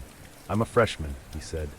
"I have my ID, my classes. I've lived here for almost a month." Marlene typed, her brow furrowed. "There is a Thomas Weaver on file," she said at last, "but not this photo." She turned the screen. Thomas leaned in. It was him, sort of. The face was his, but older, or maybe younger, or maybe wrong in a way he couldn't describe. Same name, but the essays listed were completely different. There was a theater scholarship he'd never applied for, parents' names he didn't recognize. "This isn't my application," he said. "Then why is your name on it?" The only person who didn't look confused was Marissa, a sophomore from his psych seminar. They'd talked once about sleep paralysis. She wore a moth necklace and walked like her feet never quite touched the ground. "I found something," she whispered after class, eyes darting. "You should come." She led him to the back of the library where the yearbooks lived in glass cases. She opened one, Briarfield Graduates 2013, and flipped straight to the T's. "There," she said. Thomas stared. A boy, smiling stiffly in a black gown. "Weaver, Thomas M., class of 2013. Below it, in memoriam. Died by suicide," Marissa said quietly. "Off the science building. I remember, my brother was a freshman that year." Said the whole campus went silent for days. Thomas shook his head. "I wasn't alive in 2013. I would have been 8. She looked at him for a long time. Sometimes the ones who don't pass over come back." He didn't sleep that night. The windows in his new dorm, temporary housing he was told, reflected too much. He watched his own face distort. It was younger somehow. Cheekbones he hadn't seen in years, baby fat returning like mold. In the reflection, he wasn't blinking when he blinked. The next morning, no one said hello, not even the ones who used to nod. He walked the quad like a ghost. Leaves skittered across his shoes. His own footsteps sounded wrong. He went to the dean's office. The secretary didn't stop him. She didn't even look up. Dean Ashcroft's door was already open. Inside, the lights were dim. The walls were lined with ancient class portraits, all in sepia, all faded. "Thomas," the dean said like he'd been waiting. "You know me?" Ashcroft gestured to the chair. "We always let one in, one per decade. We thought you'd remember sooner." Thomas sat slowly. "One what?" "Ghost," said the dean, pouring tea. "You were ours for 2013. Something about Briarfield keeps one. Maybe guilt, maybe hunger." Thomas tried to stand. The floor tilted. "I'm not dead," he whispered. Ashcroft didn't argue. He just handed over a letter, old paper, soft and yellowed. The wax seal cracked like a bone. The letter read, "To Thomas M. Weaver, class of 2013, thank you for returning. Your record has been updated. Please do not reapply." Thomas dropped it. His hands were shaking. "You said I forgot," he said. "It's part of the bargain," Ashcroft said. "We remember you until you remember yourself. Then you fade." Thomas staggered to the window. The quad looked normal. Students strolled under orange trees. A couple kissed by the fountain. In the glass, his reflection was gone. They say now that Briarfield's ghost walks the quad at night. Freshmen see him out the corner of their eye, young, nervous, still clutching his ID. He's always trying to get back into class. The end.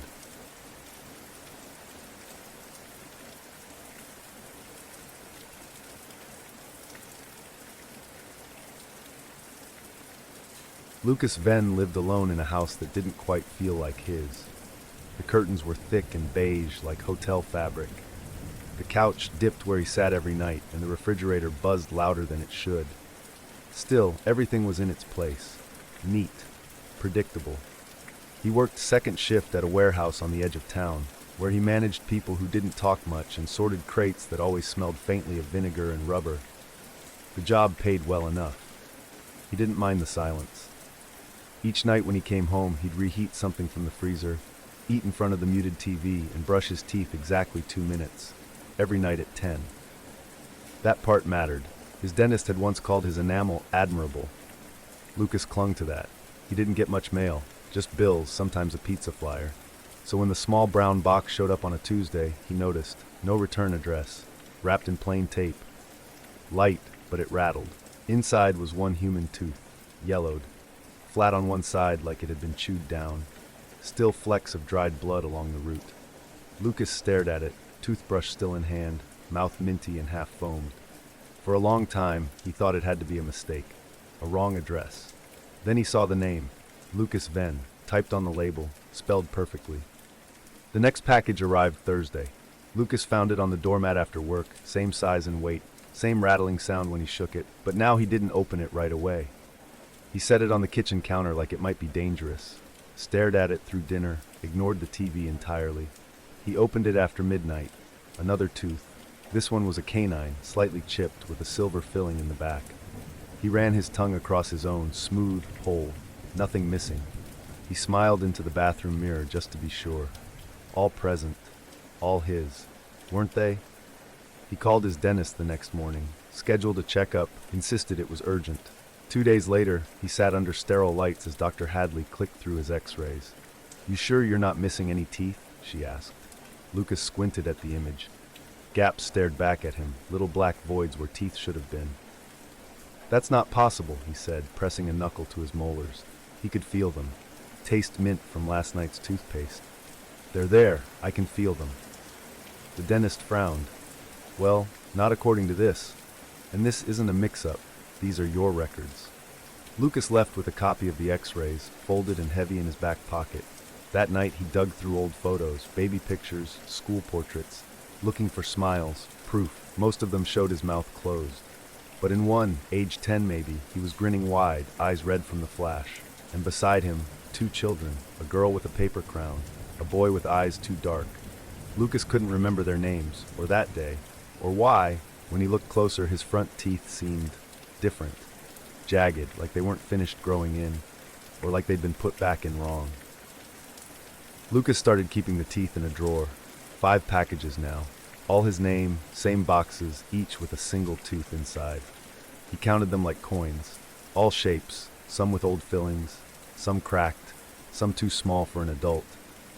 He stopped brushing his teeth, couldn't bear the feel of bristles against something that might not be there. He stopped sleeping too. The world began to hum around him, low, constant, like the warehouse machines after closing. And then came the 6th package. He didn't wait, tore it open on the porch with shaking hands. Inside, not a tooth. A tiny sculpture, no longer than a thumb. Bone white, molar-shaped, carved with lines and dimples. A human face, his face, mouth closed, eyes shut. Across the base, etched in red, replica. Lucas dropped it. It bounced, clicked against the concrete like porcelain. For a moment he thought it had blinked. He tried calling his mother. They hadn't spoken in years, not since the hospital incident. She answered on the 3rd ring. Before he could speak, she whispered, "You shouldn't have grown up again, Lucas." "What?" "The teeth aren't yours anymore. You weren't supposed to come back whole." He hung up before she could explain, or maybe before she could say more truths in that cracked voice. Back inside, Lucas checked his reflection. He counted his teeth, slowly, silently. 32, then again, 31, then again, 33. The final package came on a Sunday. Lucas found it before dawn, sitting inside his mailbox, though he hadn't heard a delivery truck all weekend. The box was heavier than the others, damp as if it had sweated its way into existence. He opened it on the kitchen floor. No tooth, no carving. A photo. In it, a hospital bed. A boy, maybe 9, lying stiff with gauze wrapped around his jaw. Machines trailing wires like vines. The child's mouth was open, empty sockets where teeth should be. On the back, original. Lucas dropped it. His fingers trembled. Then he noticed the drawer, the one he kept the teeth in. It was open. Inside, empty. Every single tooth gone. He stood, backed away. Heard a click behind him. The bathroom door, slowly swinging inward. He approached, heart knocking in his chest. The light flickered on as he stepped in, and there on the mirror, "We put you back wrong," etched into the glass like it had been scratched with a nail. His reflection smiled, unprompted, not his expression, not his eyes. Lucas screamed. The face in the mirror didn't. It blinked, then grinned wider. From its gums, teeth spilled, falling like hail, clicking against porcelain. Not one matched the next, not one was clean. He stumbled backward, tripping over the hallway rug, mind spiraling. What had his mother meant? Come back whole? Was he rebuilt? Something else had lived his childhood. Something with his name, his face, his teeth. And now it wanted them back. Lucas no longer checks the mail. He sealed the mailbox shut with duct tape, then nailed the drawer closed where the teeth once rested. He pulled the mirror off the wall and smashed it in the bathtub, but even now shards still catch his smile without permission. He started sleeping with gauze in his mouth, just in case. Some nights he wakes up choking, gagging on something hard. He spits into his hand and finds a tooth he doesn't remember losing, brown at the edges, root still warm. He doesn't know if it's real, or if it ever was. There are gaps in his memories now, whole weeks that feel borrowed. Dreams where he sees the boy in the hospital bed, eyes glazed, mouth open, whispering through the holes, "Give them back." And some mornings his reflection looks a little younger, a little smoother, almost like it's healing, almost like it's replacing him. Piece by piece, one tooth at a time. The end.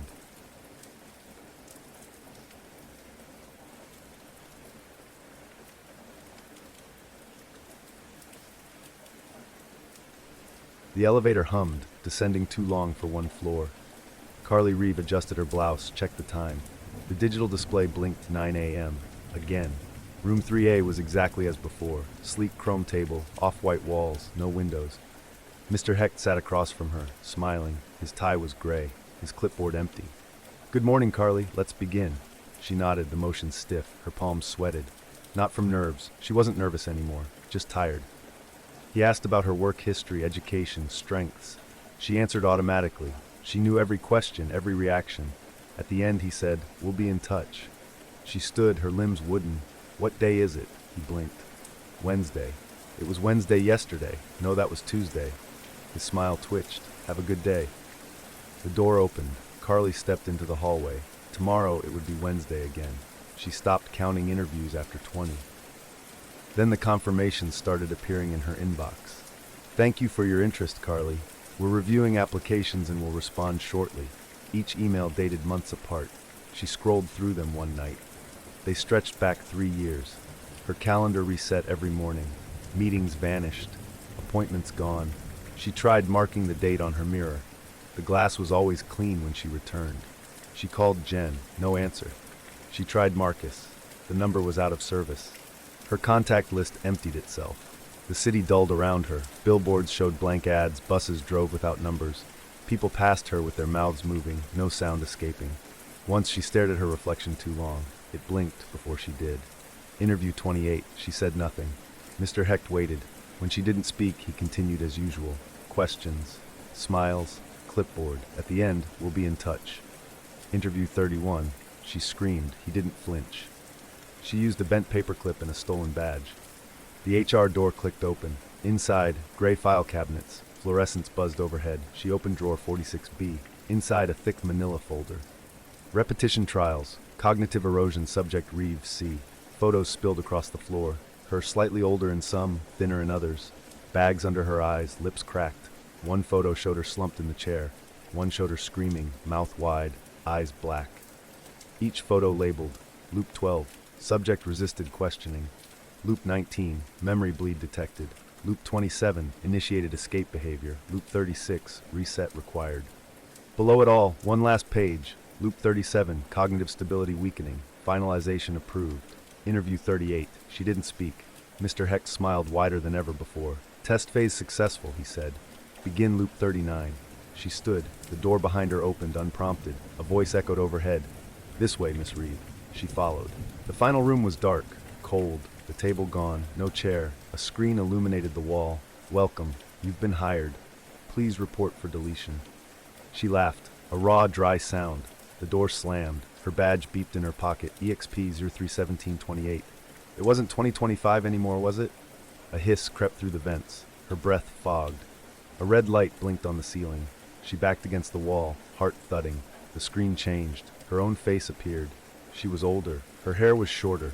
She wore the same blouse, but stained. Her mouth moved. Carly leaned in, trying to hear. No sound, just lips forming one word, run. She woke in room 3A. Interview 39. The receptionist smiled brightly. Right on time, Miss Reeve. They're ready for you. Carly didn't move. Is everything okay? Behind her, the security camera whirred. A soft click. She turned. The lobby glass reflected her shape. Same suit, same bag. But something was wrong. Her reflection didn't blink. It just smiled. The end.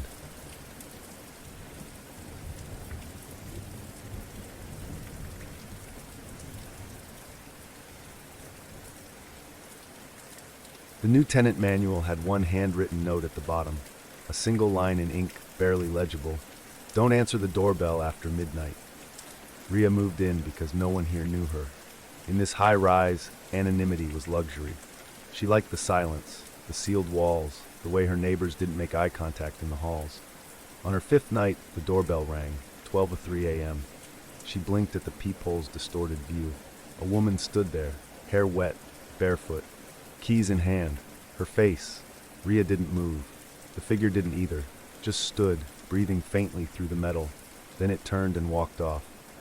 The next morning, she reported it to building management. The footage had been wiped. Probably a glitch, said the manager, but didn't meet her eyes. Her keys vanished later that day. She found them in the freezer, ice slick on the brass, then in the bathroom drain, then inside her pillowcase. The walls started making noises. Not creaks or plumbing, breathing, quiet and measured. Sometimes she'd think a thought, is someone in here with me? And a knock would answer, polite and deliberate. Her neighbor from 13C caught her in the laundry room. He looked at her like he was seeing someone already gone. It starts by watching, he whispered. Then it moves in. That night, Rhea noticed something new on the elevator panel. A button labeled R. She pressed it. The elevator dropped, way past the basement. Way past any floor she knew. It opened into a long hallway. Dim, gray, silent. Every door was marked 13B, her apartment number. She walked. One door leaked a thin ribbon of something dark beneath it. Another had whispering behind it, her voice, pleading. Please let me out. I'm not supposed to be here. I'm not the one who rang. She ran. The elevator was waiting. Back in her apartment, things were wrong. Lights flickered. Her own reflection in the mirror delayed by a second. Twice, she passed the hallway closet and saw it slightly ajar, despite nailing it shut the night before. 2:14 a.m. The doorbell rang again. Rhea crept to the door, looked through the peephole. Herself, again, same wet hair, same bare feet, same keys in hand. This version smiled. Rhea opened the door. The reflection walked in. Rhea felt a shove, sharp, precise, and soundless. She stumbled backward, but didn't land on the floor. She was outside, looking in. Her apartment door closed slowly. Then, click. She pounded on the door, screamed. The hallway swallowed her voice. From inside, she could hear her own laughter. Then her voice speaking. Hi, Mom. Sorry I didn't call sooner. I'm okay now. I just needed time to feel like myself again. Her hands trembled. The hallway lights dimmed. The elevator behind her chimed open. She turned. Its walls were mirrors. Each one reflected her, but none moved the way she did. Each version turned to face her and smiled. The end.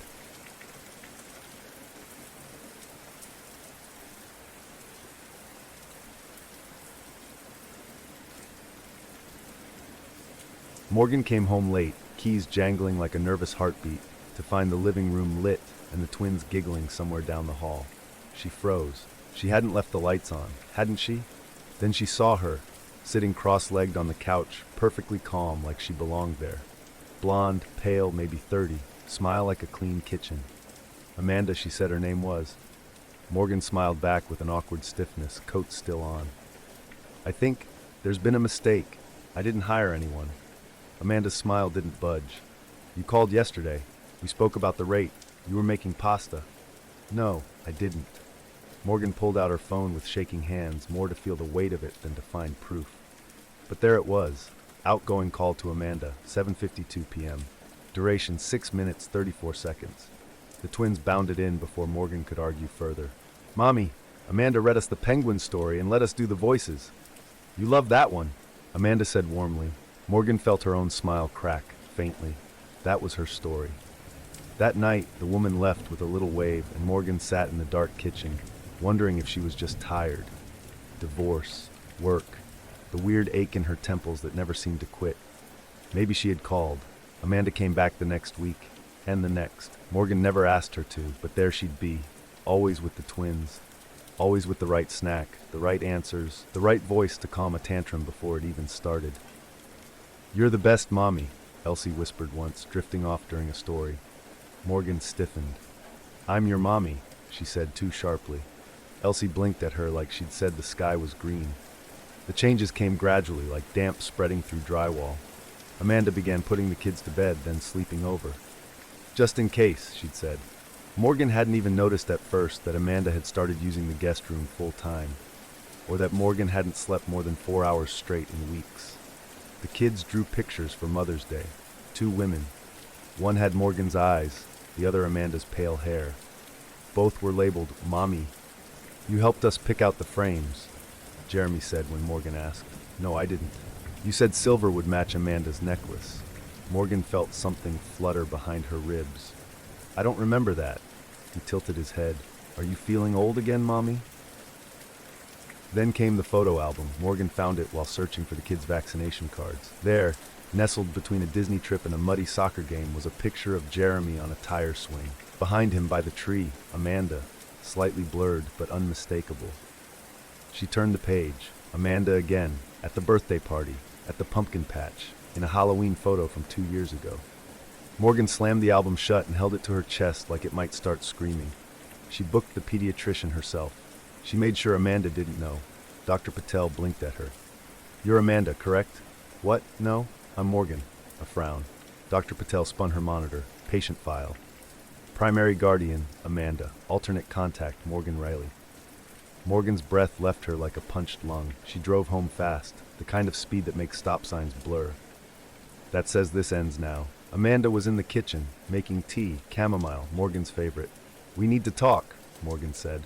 Amanda's gaze was unflinching. "I figured you'd come around. I'm their mother." "You were," Amanda said softly, kindly. "You were the transitional guardian." Morgan stared. "What the hell does that mean?"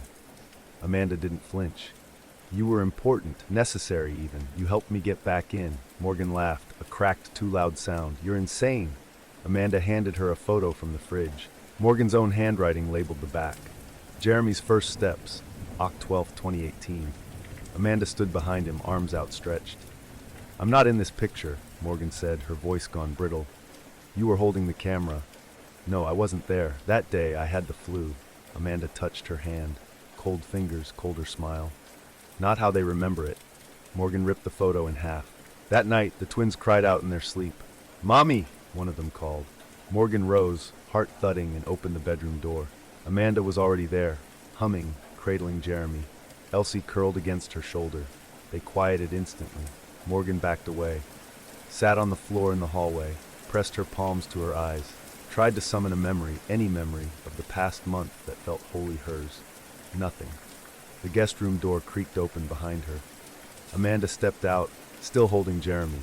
"They need stability," she said. "That's all I want." Morgan stood, shaking.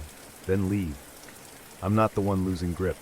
Morgan laughed again, but it sounded like sobbing. She ran to the bathroom and looked in the mirror. The face that stared back was tired, eyes ringed in gray. Something about the jaw looked off. Her skin felt like a mask. She looked behind her. Amanda stood in the hallway, smiling. In the twins' room, a voice whispered, "Mommy?" Morgan didn't know which one of them they meant, and for the first time, she wasn't sure if she should answer. The end.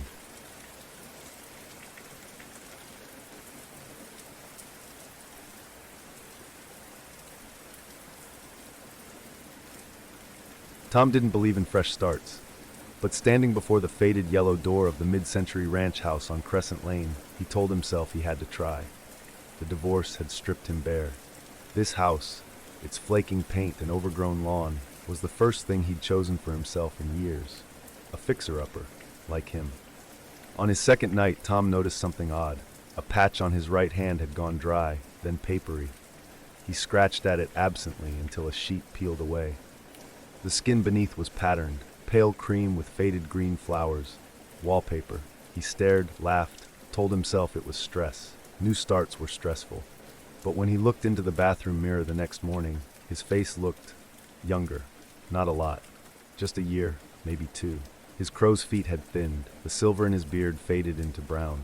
He tried to call his ex, her number was disconnected. Over the next week, the rooms began to shift.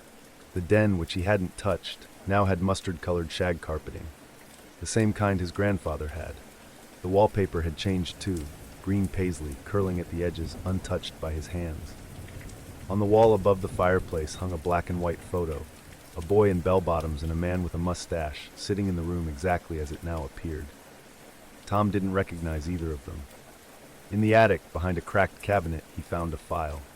Yellowed pages labeled Biostructural Mirror, Phase 3, diagrams. Cross-sections of houses like organs, a note in tight cursive, memory as medium, identity as insulation. Each wall beam was etched with names. In the master bedroom, he flipped a light switch and noticed a tiny plaque below it, Tom. The next day, another light switch bore his name, and the next. Every switch, every room. He stopped sleeping. The walls whispered when the wind died, low murmurs, half memory. He thought he heard his mother's voice, calling him for dinner. She'd been dead for 10 years. He set up security cameras. That night, the feed showed him entering the kitchen at 2:17 a.m., stumbling, dazed. But when he checked his location history, his phone was locked on the nightstand. He had no memory of leaving his bed. The footage from the hallway showed him walking past the camera, 2 seconds before he actually walked by. He hired a contractor, a middle-aged guy named Felix. Felix walked through each room, silent and tight-lipped. Finally, he turned to Tom and said this place wasn't built, it grew. Tom asked what that meant. Felix looked at him for a long time and said, check the floor. He started in the kitchen, pulled back the linoleum. Beneath it, the subfloor was soft, warm. He cut into it and found a rib, human, still pink, still wet.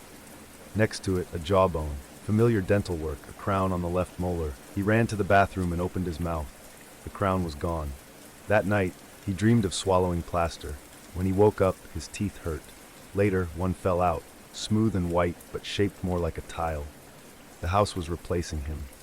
He tried to leave, but the car keys were gone, and the doors led to different rooms now. Rooms with styles from other decades, the 90s, the 50s. One room with gas lamps and velvet chairs, thick with coal dust. In the mirror, he looked 20 again. He didn't recognize his own face. When he tried to tear down the wallpaper, it bled. Desperate, he returned to the attic and read every page of the file. The house had been part of a Cold War initiative, designed to retain the identity of a host for preservation against ideological corrosion. It was meant to preserve American identity. He wasn't a person anymore. He was insulation. He screamed, tore at the walls, begged the house to stop, but the floor pulsed under him like a heartbeat. At last, he stumbled into a room he didn't remember entering before. The walls were lined with faces. Flat, pressed skin, wallpaper made of people. His face was there, dozens of versions, older, younger, eyes open, eyes screaming. He touched one, it blinked, and whispered, "Welcome home." A month later, the house sold to a young woman named Lila. She loved the charm, the unique light fixtures, the way it smelled faintly of cedar and something else, familiar. As she reached for the switch in the hallway, she noticed a small brass plaque beneath it. Tom. She smiled, figured he must have been the previous owner. Then she blinked. Her reflection in the mirror was already younger. The end.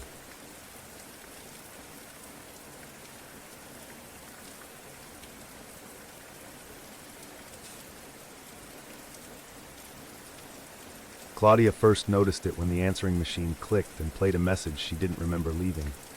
"Hello?" her voice said. A pause.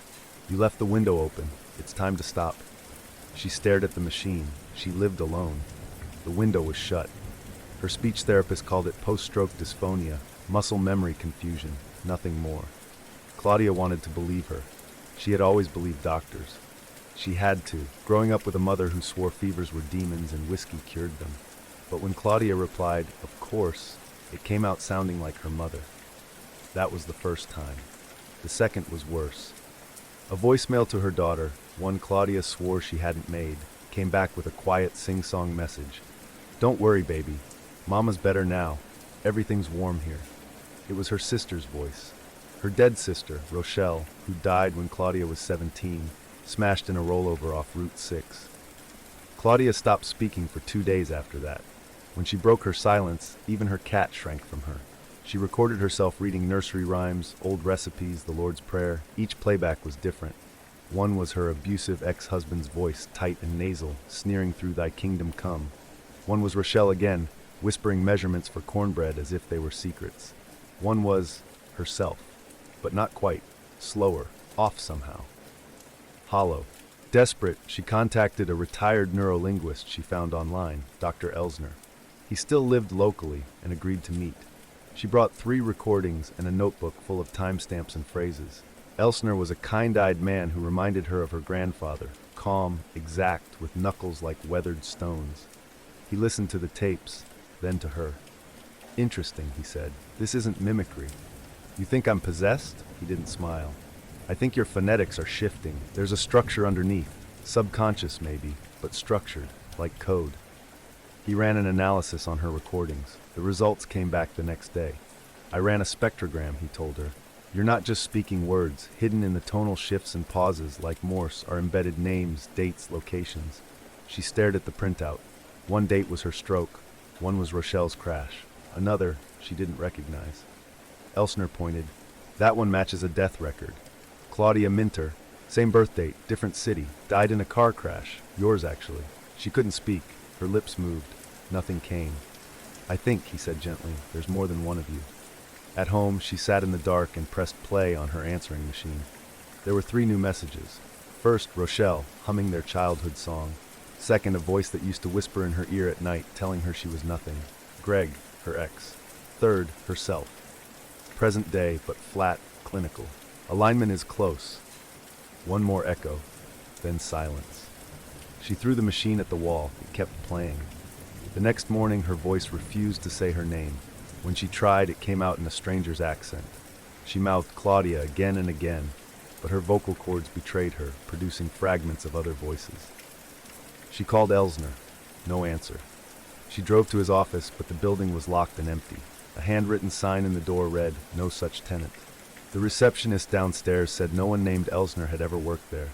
That night, she dreamed of a hospital room with 2 beds, both holding her body, one smiling, one still.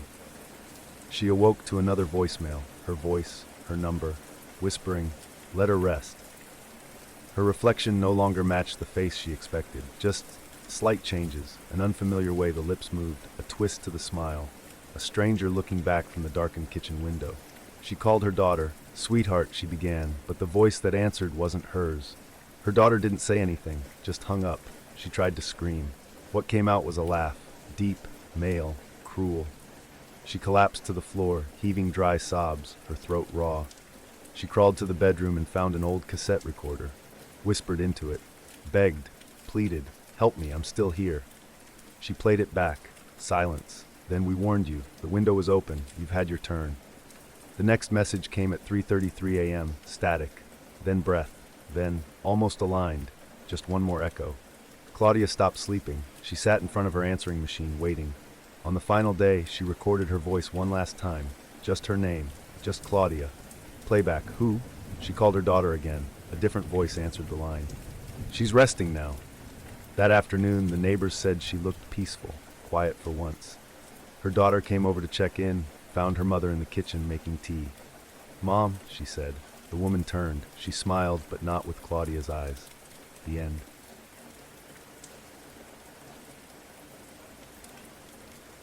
And that's the end. But the night is far from over. If you enjoyed this story, don't forget to like the video and subscribe to the channel for more. Tell me, are you still awake? Or did the whispers follow you into your dreams? If sleep won't come just yet, there are plenty more stories waiting for you. Go on, pick another. I'll be here.